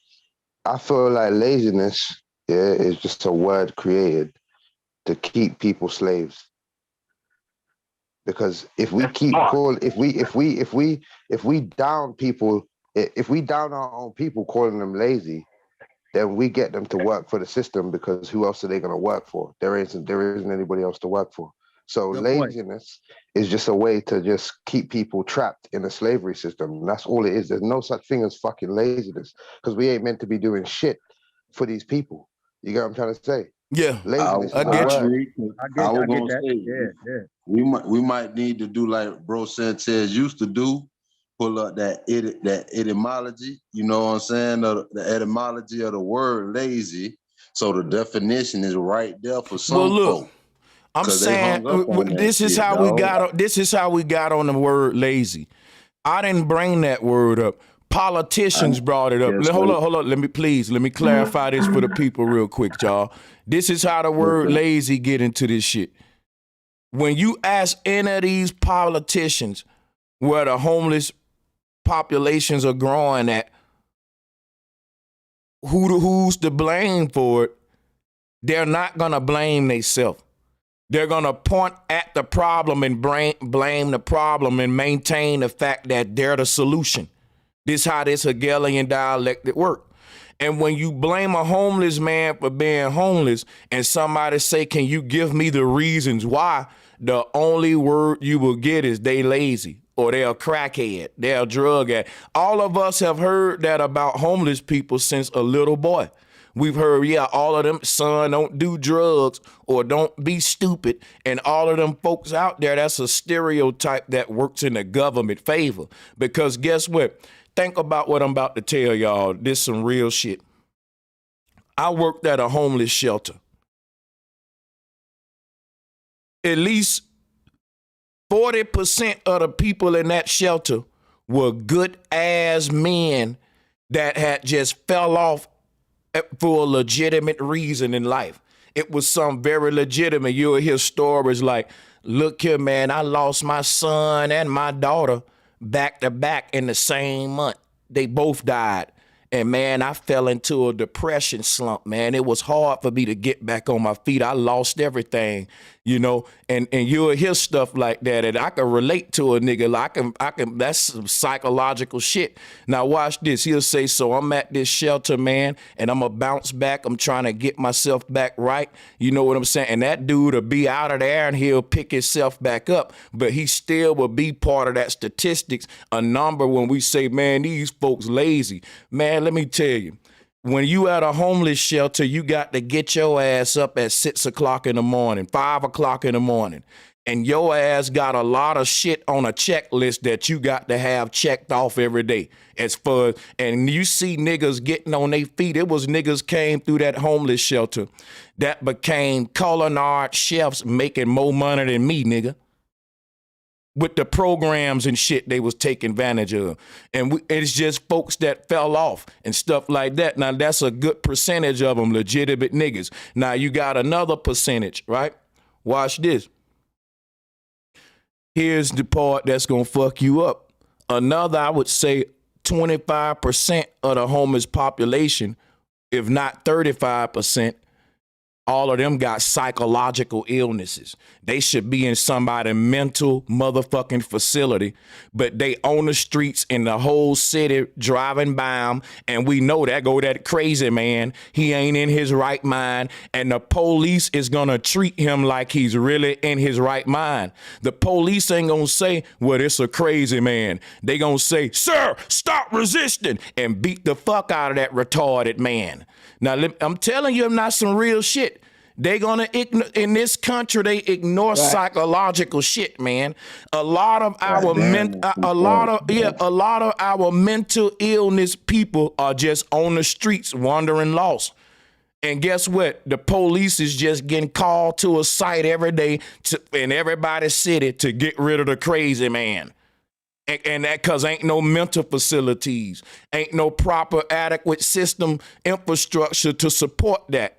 They just putting them in jail, the city jail, county jail, making a lot of money off retarded mental motherfuckers, locking them up for a few days, getting them out. Everybody know. Right. And listen, guess what? Listen, let me show you something. Let me show. Hold on, wait. In a court of law, if you know your name and why you there, you can be retarded and they can prosecute you, nigga. That's the only thing you got to know is them two things.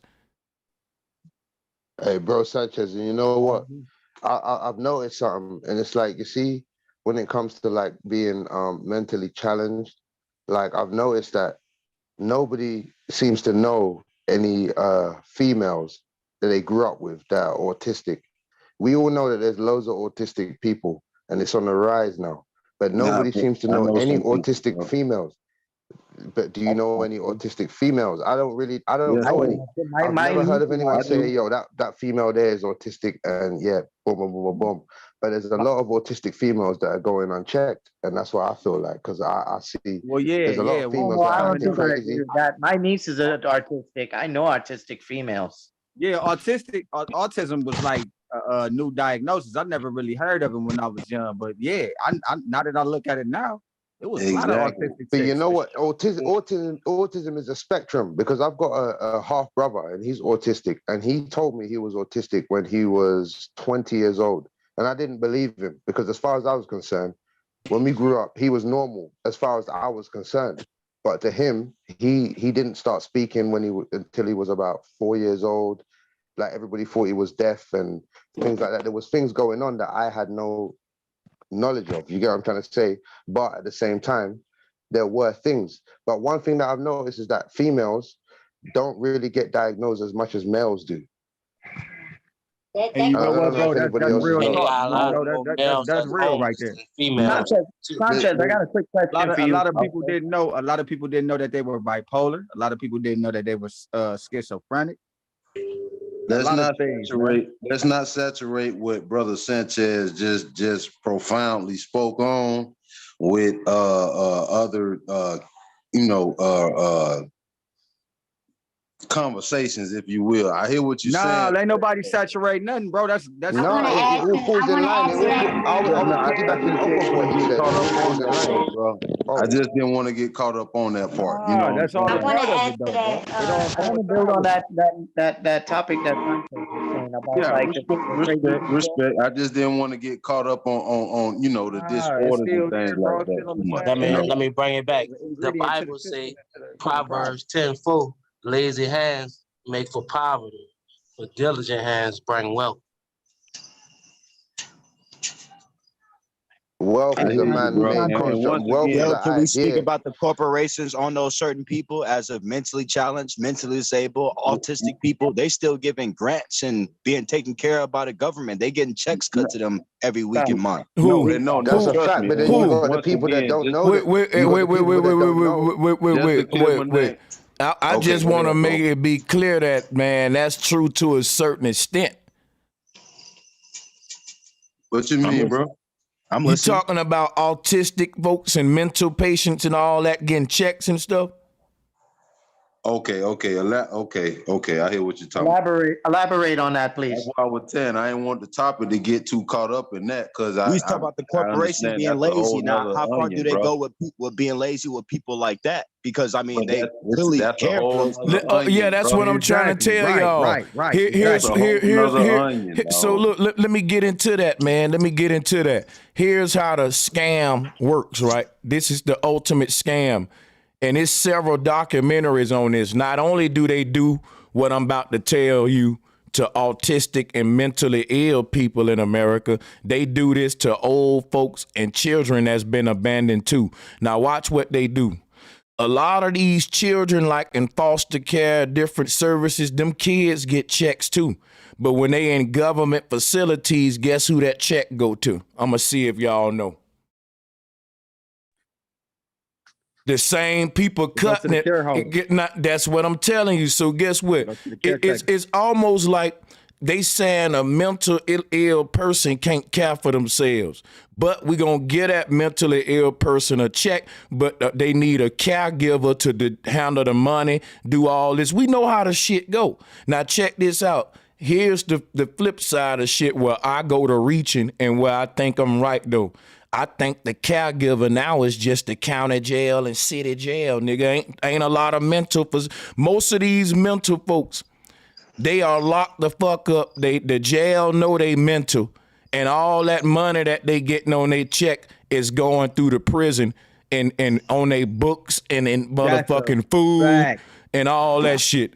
Facts, bro. And you know what? And you know what? And you know what? No offense, but a lot of the, or no offense. Obviously, I'm saying this, no offense, but a lot of the autistic women are deciding to go with the whole, transgender, agenda and all these type of things. They're deciding to go with and side with these type of things. You know what I mean? Like that's what we're seeing now. Well, A lot nah, of you people can't don't really realize say that. that, bro. I don't know I who you don't talking know about. about that one, No, it's a dog. fact. But No, it's a fact. I've never It's a seen fact. that It's a kind of fact. stuff.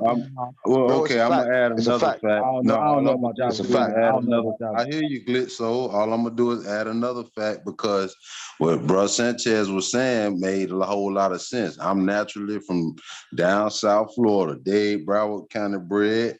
And I can't count on one hand enough mental homes that I know in both counties, to be honest. But I'm up here in North Florida. It's the capital, bro, Tallahassee. There is a mental home center. It just so happened to be here. But Yeah, there's it one here so in happened to Orlando be where too. the politics at as well. So just to kind of stand on it is almost to say the state could say, hey, we don't indulge in mental disorders too much and trying to help that out, but we still probably got one area we could put you in if you need to be somewhere. All right, over and out. Right. And that's Nah, for another thing real. with the drug addicts. They going to rehabilitation centers. They coming out. They getting checks cut to them too, just for prospering, just for getting off drugs. Ain't nobody talking about that. I'm They just gotta go back to what bro Sanchez said. Like when they got these mental issues, the top thing is to take them guys to jail, man. Then they get right back out. Then they No, right but you back know what? in jail. I want to know. Mental issues are the new version of capitalism right now. They're making so much money off mental issues right now. It's unbelievable. We have And to if you think understand about it. it, and They- sometimes I look at the jail as an asylum. I look at the jail like an asylum, man. It's a I want part to know when Hey, my an you know what? hospitalization.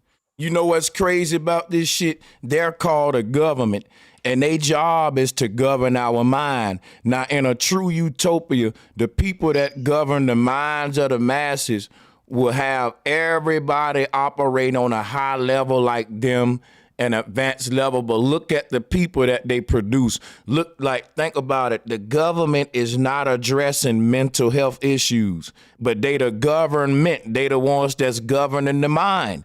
That lets you know the agenda of where they want to lead us to, because it's your job to govern our minds, and the least addressed thing in the world is the human mind. And you said the key word, utopia. They're trying to create the dystopia for real. And they have done. They've already created it. I'm already in a dystopia. I don't know about you lot, but I'm in the dystopia right now. That's a fact. That's Hey, the first three Sanchez. words of the Sanchez. Declaration of Independence. We the people, and the government is the people. I Speaking was on just about to utopia say that. and I was just controlling about to say minds.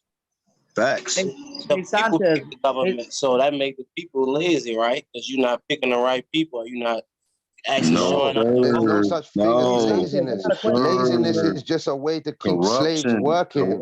There's no corruption. such thing as laziness, man. We're not meant to be doing anything. Well, no, it's not that it's in no such. particular. No, Glitz. So you got to think. It's not that there's no such thing as laziness, but when there is a system that creates certain obstacles, or there's a certain corruption in day-to-day living, when there's a certain corruption or a certain management on your day-to-day decisiveness, when you create critical thinking and omit common sense in regards to logic and day-to-day applying those, senses to what you do to navigate through this world. Like bro Sanchez just said, you got the government that they kind of want you to lean on. New Orleans was just speaking about that earlier, because you got people who spend their whole life depending on Section 8. You got people who spend their whole life trying to figure out to know how they can get free groceries, get somebody to pay their electric bill and gas bill and this, that. They trying to figure out the whole nine, dog. But if you're not entertaining the facts of actual day-to-day, breath-to-breath survival, then when it comes to homelessness, when it comes to actually dealing with things that put you in a subjugated mindset because you being oppressed for real, and matters at which you need documentation, you need other levels of evidence to prove who you are in this world, it become way too complicated, even for right now. So I'm just speaking on a level that actually entertain the whole spectrum, bro. Roy G. Biv, everything about it, bro. It's one of them things was fact be told, bro. You either know what it is or you just become a victim, dog. It's your Shark Tank world when it comes to this. I feel you, bro. I feel you. But then check this, though. I feel exactly what you're saying. But then check this. Imagine if every single person I'm in the UK right now, but imagine every single person in the USA right now applied themselves and got an education. Is there jobs for every single person who has the education for whatever job they may be seeking? There isn't. So the no. system is flawed. Opportunity, So yes. the system is Jobs, flawed no. because Opportunity, yes. Let him because the explain that. opportunities, Can the you opportunities are limited. hold up. Y'all gotta slow down and breathe a little. Now he answered you. He said no jobs, but plenty of opportunities. What does he say to a person that says the lack of jobs equals the lack of opportunities? The lack of jobs equaling the lack of opportunities, to me, that don't sound like a fair statement, because a lot of times what you see with a go ahead, It'd bro. be reversed. Well, It'd be reversed. the question would be: is a job an opportunity? Truthfully, it is, but what comes with a quote? Okay. Go ahead. Well, if No, you you got a lack that two-part job, question? there's one less. I'm saying if you saying that a job is an opportunity, if the community lacks that job, don't they lack that opportunity? Like what happened in Detroit with the car industry, turned it to a slum. Facts. Yeah. Right. No, but what it is what I'm saying that was also a greater opportunity that allowed a lot of more, if not post what we would like to call jobs, which just gives you a position to play in a particular, understood game plan, which is what the opportunity as far as the job, as far as the business, as far as the corporation, whatever that entails. But the actual opportunities that I'm entertaining is what would an actual critical thinking or inventor think in a time like that, when you having, like you just mentioned, you got the Flint water dude, he went and thought on a critical level, logical thinking. Let me invent something. Let me put myself to use to see what's going to solve my simple day problems. Because if I could solve my problems in my day, every day, I can probably solve a lot of other people's problems. Bro, I hear what you're saying, but we're talking about the question of laziness, yeah? And we're saying is it a question of laziness or is it a question of the system being flawed? Let him build. He got you. I'm saying, the system is flawed because unless there is a position for every single person who goes through the situations who goes through the education system and gets their qualifications to do a certain job, unless there is a position for every single one of those people, the system is flawed. Simple as that. And that's the answer to the question. The system is flawed. So unless you can, find a way around that, then I've already found the answer to the question and the question is done. Simple as that. I peep you, bro. And to that particular topic, you kind of shift gears because you speaking of agriculture, food produce and whatnot. That is a whole nother something. To the other side that we were speaking of, I feel like I said what I'm trying to say, because it's not like I'm disagreeing about the system being flawed. I'm 1,000 and a zillion with you with that. It is flawed. I don't feel laziness is the reason that this is that, and that's not what I'm speaking of. I'm on the side of the system having more of an issue. You know what I'm saying? So trust me, I'm with you with that. Laziness has to do with value and devalue of the civilization. Not just we ain't gonna single nobody out. We just gonna say, if you're gonna value something and corporations gonna value something, they're gonna value what they want to value. I'm gonna tell you some shit what I saw. I live in a small part of Bama, right, what lacks a lot of opportunities and jobs. Therefore, people gotta travel out of that area to go to work if they want to have a decent, living and shit, into the Birmingham and other places like that. Then they drive back to the suburbs or the outskirts or whatever. We know how it go, but check it out, right? What I notice is a lot of niggas that's really being non-productive and shit, when we be like it's a lack of opportunities, it's some truth to that, because look, I would see like car companies move to the state, like they built the Honda plant, they was building these different car plants, and guess what? That'll be the talk of the hood. All the niggas will be like, oh, nigga, we going to get on that Honda. We going, when that plant come in town, niggas be racing the line up to go get that plant job. Like, niggas, if the job is there for a nigga to do something like that, but I'm gonna tell you some real shit that I saw. I saw motherfuckers tell these niggas, why don't you just go to McDonald's, man? Go get you a job at churches. Why are you taking these penitentiary chances? Check out what I know about a nigga. A nigga got a certain amount of risk factor he willing to take to make a certain amount of money. So you telling a man to play it safe to make peanuts don't fly for most men. You know what I'm saying? So a man will go take a risk in a coal mine. Now that shit can collapse. He can die. But guess what? He making $20-some an hour. A man don't mind taking a risk if he can be in that, make legitimate money.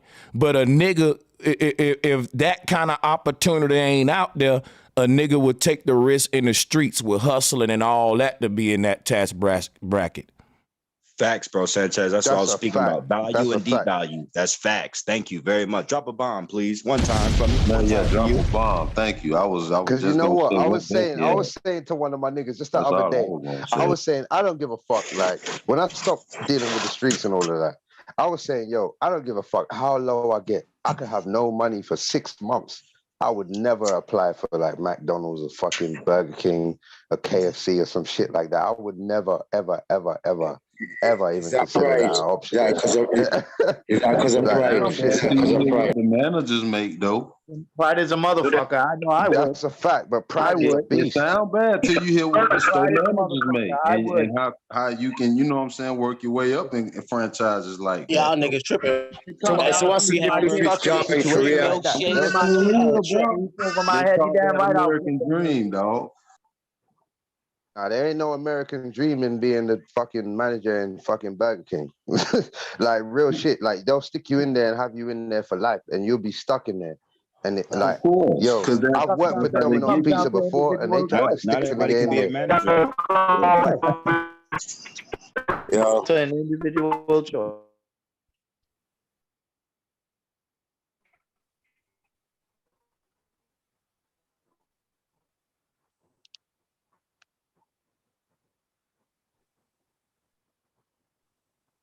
Hello, everybody. All Yo, right? it's gone quiet. What's that? What Yeah, happened? we good. It was crickets. It was crickets. I didn't know. I thought everything had glitched out or something. That's why. Yeah, I was like, I don't know what to say that. Hey, one at a time, everybody. Yes, sir. You already know. Thank you, brother Leo, falling back. So what if in the labor aspect, what if everybody did have a job, basic labor? Let's talk about that. But that's the thing. Homelessness There was at is an no all-time job. low? Remember, someone always has to take out the trash. Someone always has to make people's food, and so there's always going to be lower end jobs that people have to take. So the system is designed in that way. Do you understand? There That's what I'm always saying. has What to if be people that's going to everybody take had out the that trash. opportunity? So it doesn't matter. But everyone can't have an opportunity. Everyone can't have an opportunity to get a higher job if there has to be people to take out the trash. There has to be garbage men. So there has to be people that are on that level. Otherwise, the system can't work. So, Glitz, so what about what about the lack of trade schools that has been actually like obviously seen more than ever, because now your trade option is like IT and nursing and other things where it's not where it used to be, which was like woodworking, metaling, HVAC. You know what? You know why I think they would have taken that out? Because they probably got machines to do it now. They don't need humans to do it no more. But you hear what I'm saying? If you hear what I'm saying, I hear what you're saying. I just had one more sentence just to finish my thought, because the same opportunities that the trade schools once offered us, you know what I'm saying, as black people, you know who we is. Now we seeing all these construction companies ran and landscaping companies ran by who? You see a competition by a whole bunch of people. Is more diverse than it actually kind of should be. I'm not bringing up a race thing, but I'm just saying how when there's that middle step, that middle ground, that whole, you know, that gap, if there's a fucking gap that never got filled properly, you got to actually point the finger the right way. Because at one point, being welding, HVAC, it's a plumbing, it's a whole bunch of industries and trades that was covered by a trade school. And all you had to do was spend a couple weeks and they gave you the basics. Next thing you know, you spent a couple months to a whole year working under somebody with experience, and the knowledge was easy to be shared. That's why asphalt, so many industries and companies once was in the hands of different folk. But when you look around and if you look actually paying attention to it now, it's legitimized by other people. And you know what I would say to that? I would say back to that this is colonization playing out right in front of your eyes.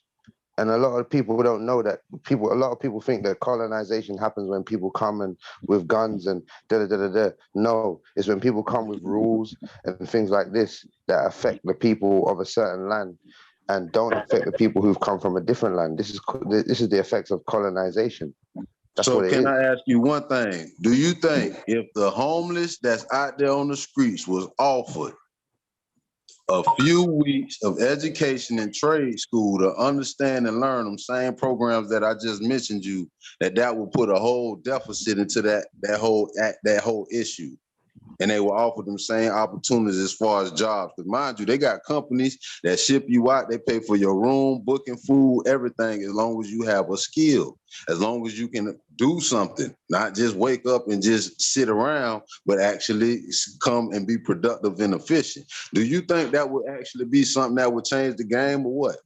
If they get away from that environment. I feel like it would change the game a little bit, but at the same time, I don't think it would change the game a lot, because people have to come with, especially when you're going on working sites and you're dealing with people on a business manner, you have to come with credentials. You can't just be a bum off the street and say, yo, I know how to do gardens, and then some high class guy is going to let you come and do his garden, because that's never going to happen. We know realistically that's never going to happen. So it's about your credentials. If you have credentials and you can say, yo, I've done this person's garden, I've done that person's garden, here's my portfolio, then you can get somewhere. But if you don't have a portfolio and you're a homeless bum, you're not going to get anywhere. And it's as simple as that.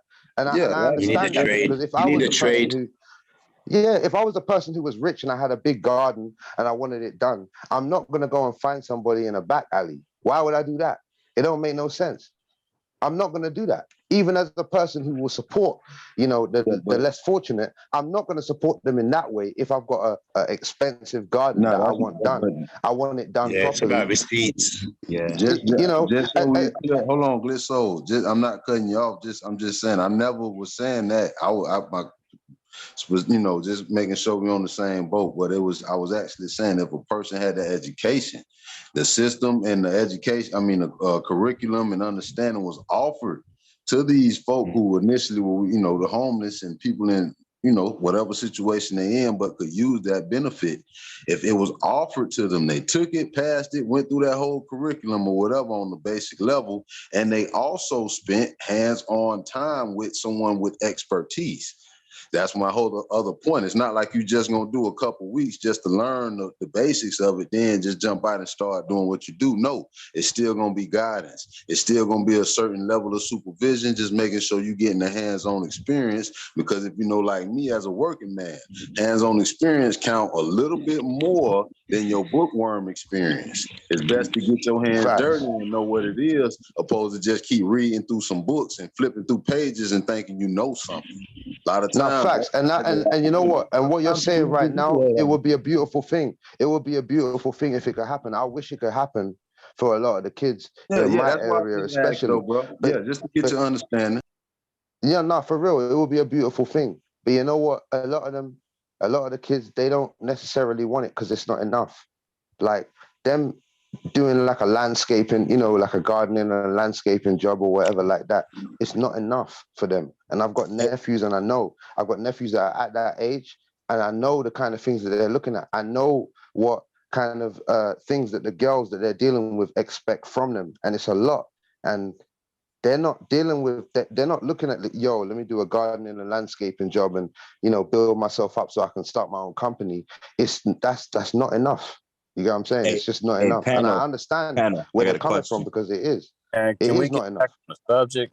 I got a question on the subject. On this topic I had, I got a question. So here's my thing. Do you think the political and economical system is actually compromising off of homelessness right now, which is an all-time high problem in America? Do y'all really think that they're compromising? The homelessness, I think the homelessness is a part of the American system. It's a part of it. It can't survive without it.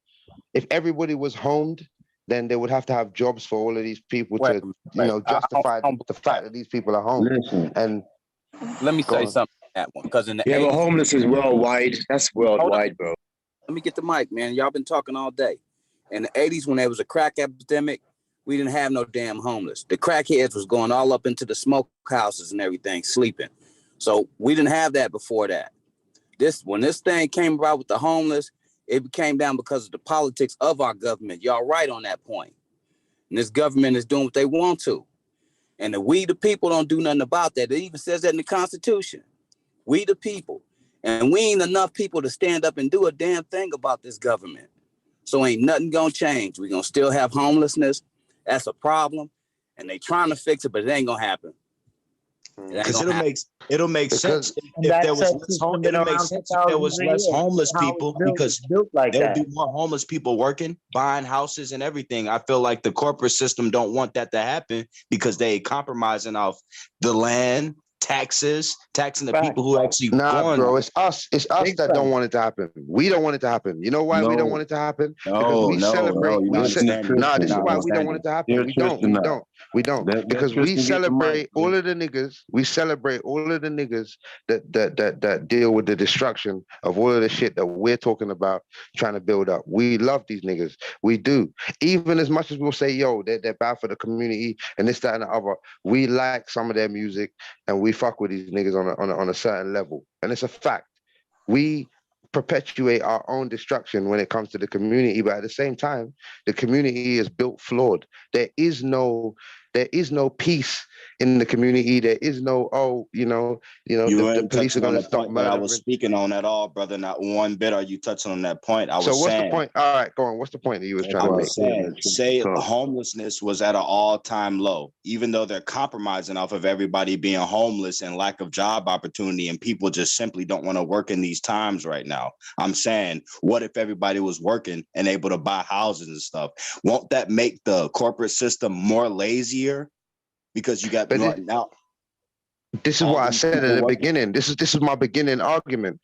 Is there enough jobs for imagine every single person was qualified. Imagine every single person got on their shit and they got their qualifications and they went to college and they did this and they did that and they had the qualifications for all these jobs. Would there be enough jobs for all the people, for every single person, if they were to get their qualifications? No. So the system is flawed.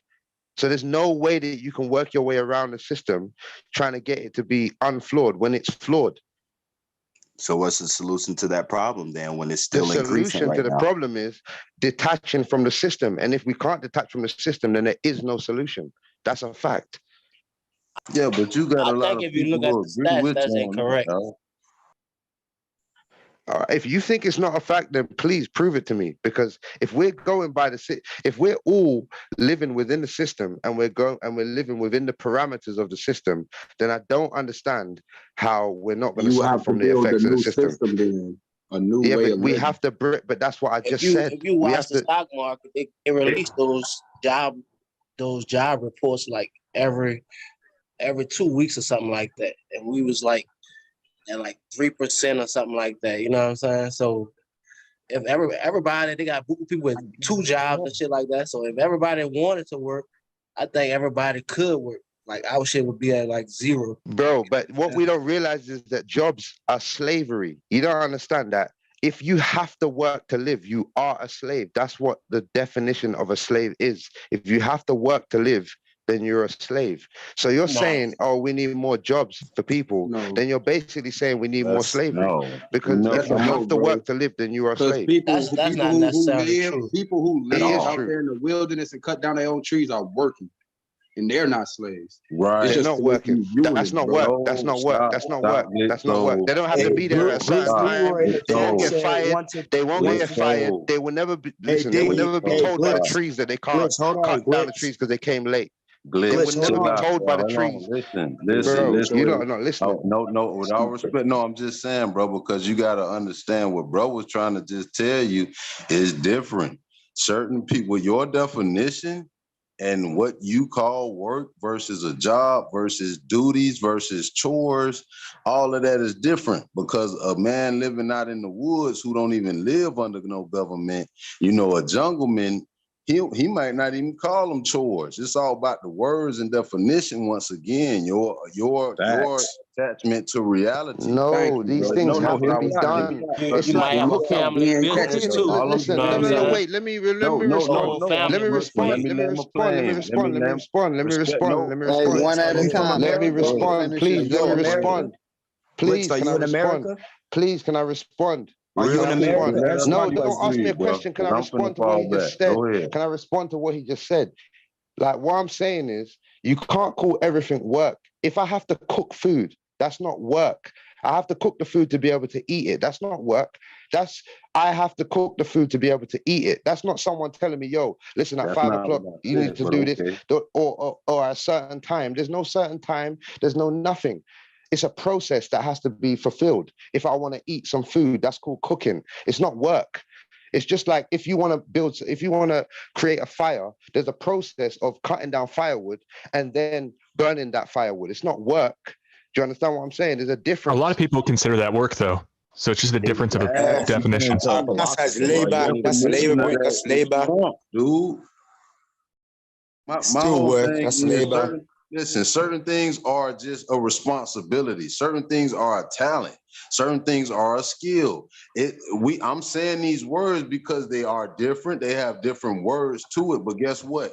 If you just understand how life is and survival, and you can't even speak English, these words I'm saying are meaningless.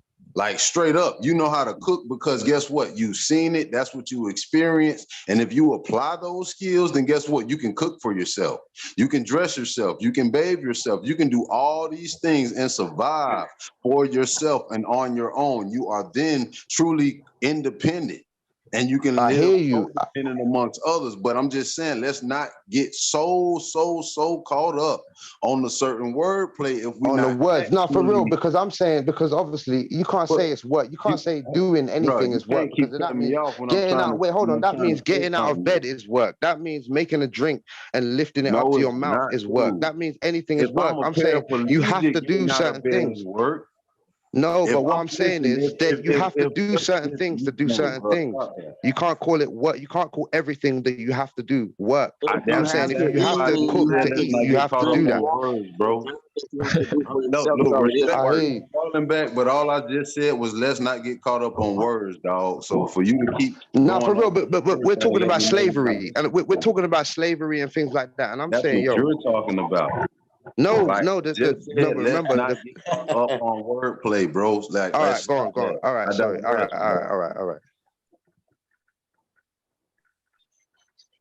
Stupid. No, don't do that. Don't do that. Who was that? Who was that? That was just recently. Who was that? That was somebody TV. No, that's somebody who won't even. That's some jitterbug, bro. Okay, all right. Bruce Leroy recently in the live chat said, "What if the system do collapse? What you gonna do for your own survival? Away from the nature." Survival is survival. So whatever you do during survival is just what you do because it's just survival. It is what it is. Everything is what it is when it comes to survival. No one can't say, "Oh, I'm going to do this and do that." I'm saying that if you have to work to live, then you are a slave. That's what a slave is. That's what I said. You can't be a slave to your damn self. That's an oxymoron. Yes, you can. You can make yourself every time you apply for a job, you make yourself a slave. Every time you sell yourself. Hold on. Every time you sell yourself to an employer, you make yourself a slave, bro. That's a fact. And don't argue with me about that, bro. Is that what you entertaining, bro? The system? What do you mean? That's what I'm into. That's not what I'm entertaining. I'm telling you, every time you apply for a job, that makes you a slave. But here's what I'm entertaining. I don't know what I'm talking about. You just arrived into slavery. I'm falling. It depends though about the deal that you're making. It depends about if you're getting paid. No, it doesn't depend more on the than- deal that you're making. It doesn't. If you're putting a price on yourself, you're getting then the better making end of the yourself deal, a slave. Absolutely If does. you're can't really call putting a that price slavery. on yourself, you make yourself a slave. I don't care how much You the are. price is. You're right. You're right. You Facts. could be an You're giving independent away your contractor. energy. You're a business doing business. Yeah, Business but I to was gonna say business work. pass the mic. You know what I'm The saying? brother Like that got his that's point across. B2B. Go ahead. I said, yeah, no, for real. I've said what I've got to say. If you put a price on Yeah, yourself, pass the mic, it doesn't brother. matter That's if all. it's Hey, 300,000 fall back million for an like hour. 5 minutes, bro. Yeah, then you're a slave. Simple Pass as the that. mic, You're a brother. slave Hey, to that let's fall 300,000 back for like million. 5 Simple. minutes. Me and Fall you, back. bro. Yeah, 5 Glitch, fall minutes. back. Come This on, Bro bro. Sanchez channel, bro. You talking too much, G. Sorry. Nah, Nah, don't do that. Be quiet. Be Yeah, quiet. don't do Don't do that, that. big man. Because I'm Don't do talking that, big facts. man. It's facts. Shit, I can barely interject. Get my points across. You've been talking the whole time. That's all I'm saying. But I'm talking facts though, so just take it in Left and just jab, swallow left it. jab. That's all. That's all you Stop just that. need That to was do. that Just was be on quiet. cross. Move Left on. jab, The left next. Every time I speak, I feel like I'm only Don't speaking to hog the you. mic. I'm only speaking to you. Facts. That's Sorry. OG speaking. Yo, go ahead, bro. Leon, go ahead, big bro. Yeah, let the next brother go. Go ahead, brother. I don't want to say now. I want the next brother to get his point across. That's all. Y'all got it. Who ain't spoke Oh, yet? man, You know you're what I'm just saying? hating, Who man. ain't Be spoke quiet, yet? man. You're hating, man. I could be speaking Nobody all ain't the hating, facts. This brother. nigga We don't want to hear it agreeing from with me. you. He just wants someone else to It's speak some 15 facts. people All on right, the let's hear panel, someone else brother. speak That's some all I'm facts. saying. I took a low blow. I apologize. I'm sorry.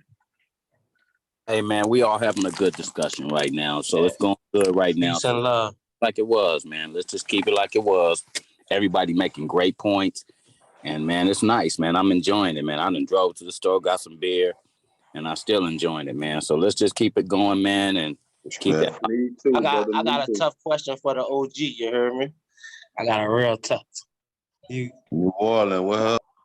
yeah. Go ahead, bro. So OG Leo, I know you think of the Bible, you just throw the whole thing away. Like, but what about the good verses in there, like Proverbs and you know what I'm saying, like the nice books that tell you about life and how you handle shit, and you know what I'm saying, the shit that really got truth in it.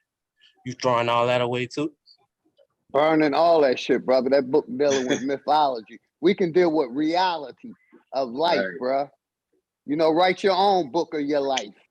Go see the beautiful girl outside for yourself type shit. Can't throw it away, bro. I ain't gonna lie to you, man. Some of it don't. It's not. All religions. I can't throw it We've away. been pointing this out. All religion is pointed to basically evil shit, government corruption, and people still want to hold on to it. Let them hold on to that shit, brother. Free your mind and free your body. It's what you Just get away from that. I don't agree about all You religions just say falling eat in the that fish and category. spit out the seeds, like eat the fish and spit out the bones or something like that a few minutes ago. Big I'm fact. like that, bro. Man. I'm gonna tell it like this, real quick. So you ain't gonna do that with the Bible? No, Hey, and I practice Islam real quick, everybody. I practiced Islam for 20 years, 20 plus years. Basically, I connected it with all the other religions.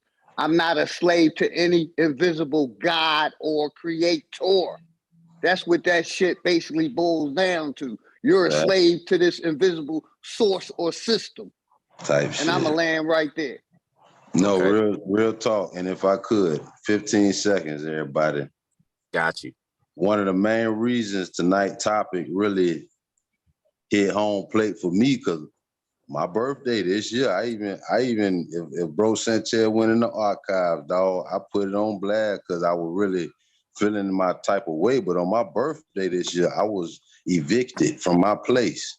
So as far as homelessness, I'm actually dealing with that right now. Because I had a home, had a truck, I had a whole bunch of stuff. But when it comes to this system and how I work, it done worked against me. See, so on my end of it, I'm a first line candidate warrior for this deal when it comes to understanding what a system can really do to one of us out here for real, real people who really on some things. You get me? And hold on, let me just land my plane. I ain't even took off for real. I just decided not to really do that. But all I'm saying is, at the end of the day, it's just, and you can get it right once I'm done, bro. But it's just one of them things where it's very, very interesting how whether you lean to the left, lean to the right, despite how you lean, and try to figure things out and level yourself out and find a foundation out here. It's more harder than you think when you realize people not on the same plane, bro. Whether it's religion, whether it's your way of life, the way you think, whether it's a chemical imbalance, physical imbalance, whether, despite what it may be, it all gets sifted and siphoned through the brain. And that's where we all need to really start putting more energy in. Do puzzles, do mazes, do things to build your brain strength, but realize that we have to unify as a people to really be like a colony of ants to any enemy. And don't forget, ants can lift anything 3 to 5 to 10 times they size or weight mass or something like that. They're strong as fuck. I forgot what it is. Falling back. But you know what, bro? I think we need to separate from the system more than we need to unify as a people. I think at the moment that we separate from the system, then changes will start happening. I think us unifying as a people within the system will only strengthen the system and then just make them figure out more ways to kind of fuck with us and divide us. You know what I mean? Hey, so they can conquer us. And black real people quick, worldwide. It's real quick, everybody. It's sad that our people, some of them, you know, try to push religion and them books apart. But if you really open up your mind, it's all part of the same system. Point blank, period. You know, separate the Bible and the Quran from the church and the masjid. It's the same. Divide and conquer. That's what it is. It's divide and conquer. They created the religion so that they could get people attached to them and then divide them so that they can divide up the people. That's just, you know, that's what really kills me about it's simple mathematics when you really look at it. When you really look at it from a hood perspective, it's simple mathematics, man. Like, I we got can just one see more it thing for what to it is. add. I got one more thing to add, Glitch. So I just thought about this, bro. You know when we really come on top, bro? When we get our own language again, dog. For real though, we need to separate from, we need to separate from what it is that we call normal. Because the shit that we call normal is the shit that's enslaving us. And it's as simple as that. Every single thing that we call normal is enslaving us. Every single thing. Not one thing. There isn't one thing that they haven't tapped into to kind of, get into our minds and get us believing in bullshit. Real talk. Every single thing is designed to keep us tapped in. So even if we think we're breaking out one way, we think we're turning vegan, and then we think that, we're doing a good thing for this, that, and the other. But really, they've already tapped into that, and they've already got a So what do you think is the way then, bitch? Then what is the way then? The only way, and the thing is, I know the only way, but nobody wants to do it because it's the most scariest thing in the whole world. Say it. Tell us, say it. Okay. I would tell us, bro. Tell us. I'm telling you that we have to completely separate, and we almost have to all become kind of semi-homeless and be living, is that black people without. Worldwide? Yeah, we all need to be living without the system at all. We can't be staying in shelters. We can't be, using any of their facilities at all. And in that sense, we'd be kind of, homeless. So a lot of people don't want to do that, but that's what needs to happen. You gotta use the system, man. No, we don't use the system, man. When we use the system, we strengthen it. That's all we've been doing. You gotta use it to your advantage. Yeah, you gotta take the system over from within.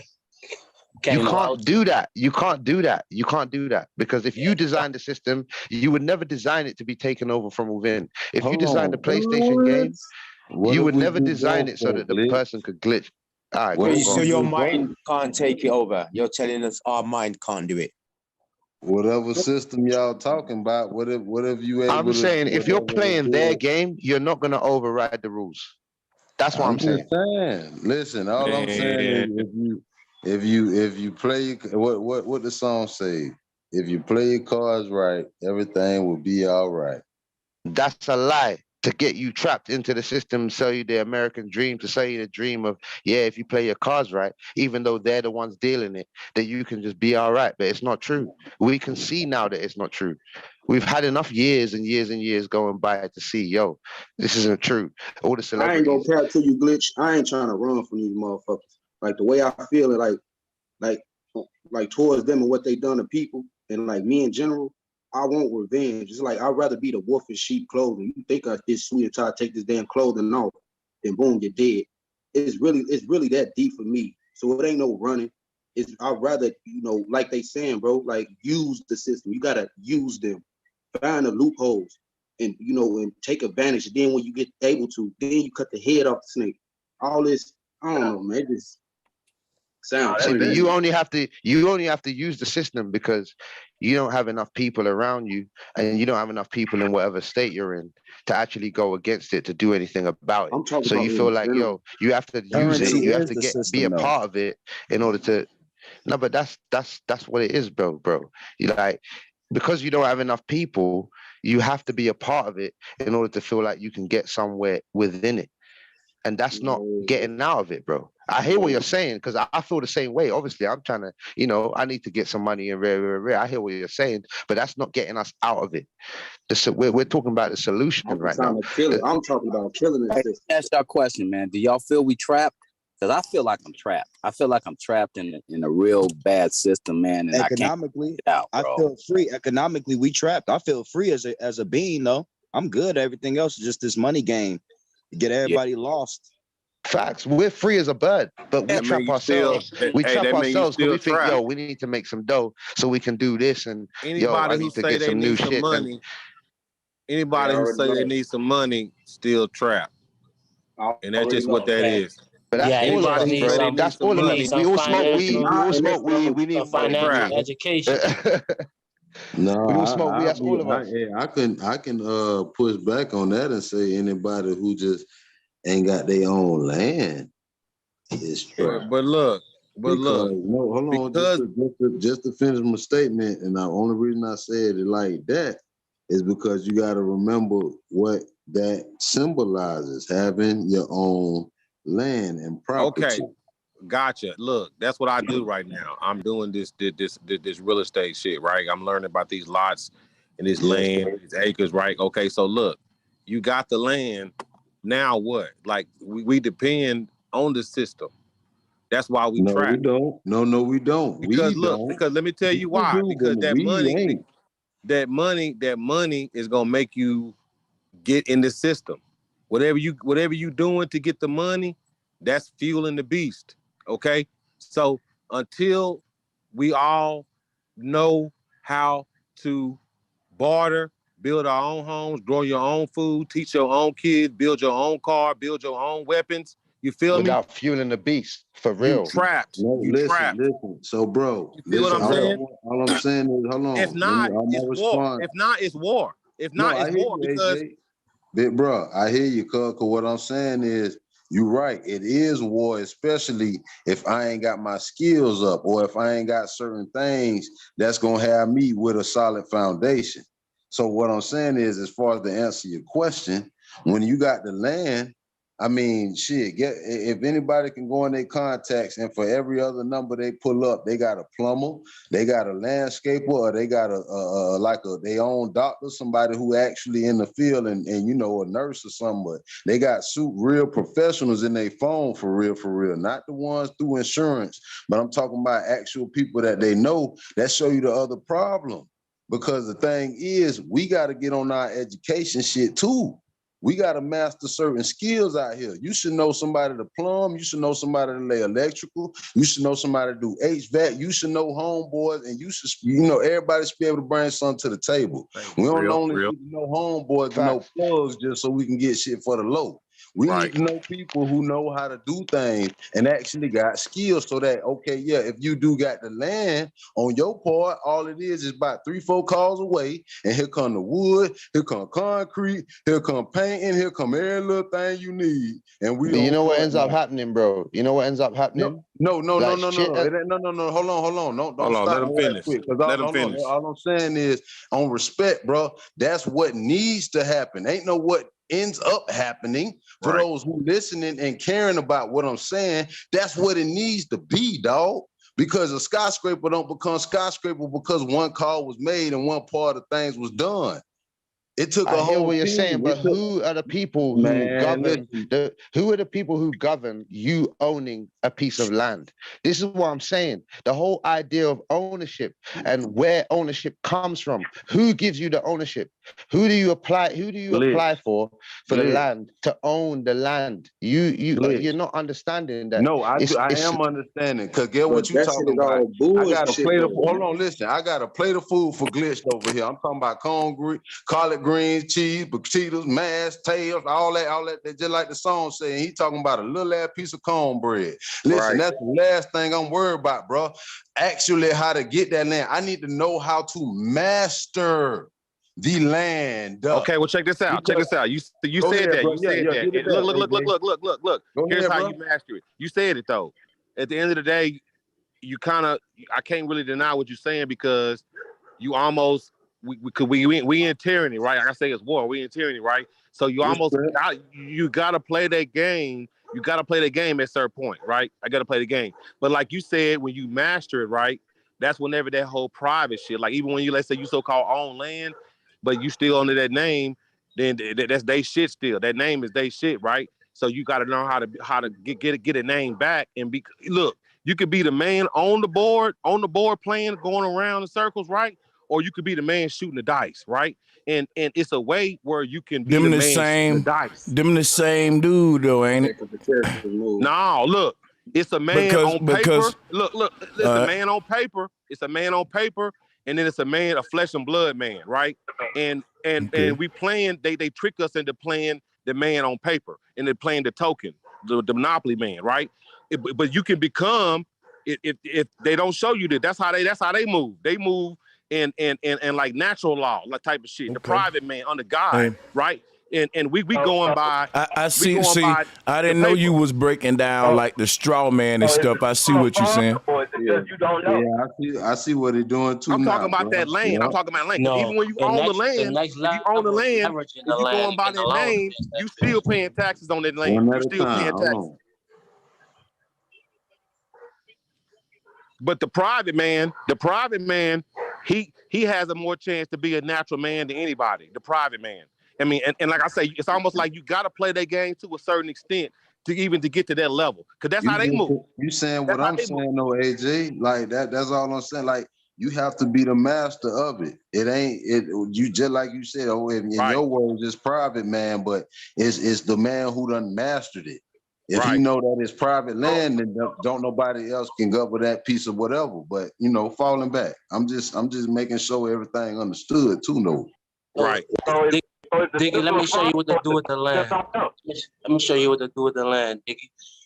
You call up somebody that got some land that don't want it. You get them to donate it to you. You take the land to a hard money lender. You ain't gotta put up no money.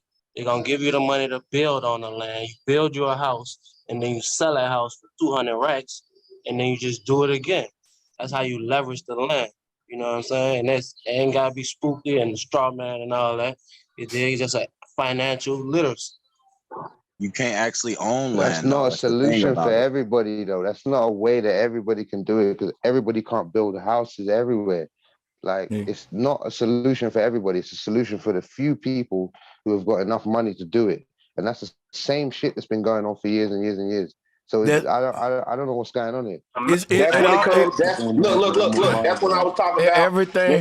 Everything in this system boils down to a fact that everybody can't do it. And ain't nothing wrong with that. There's very few systems where everybody can, you know what I'm saying?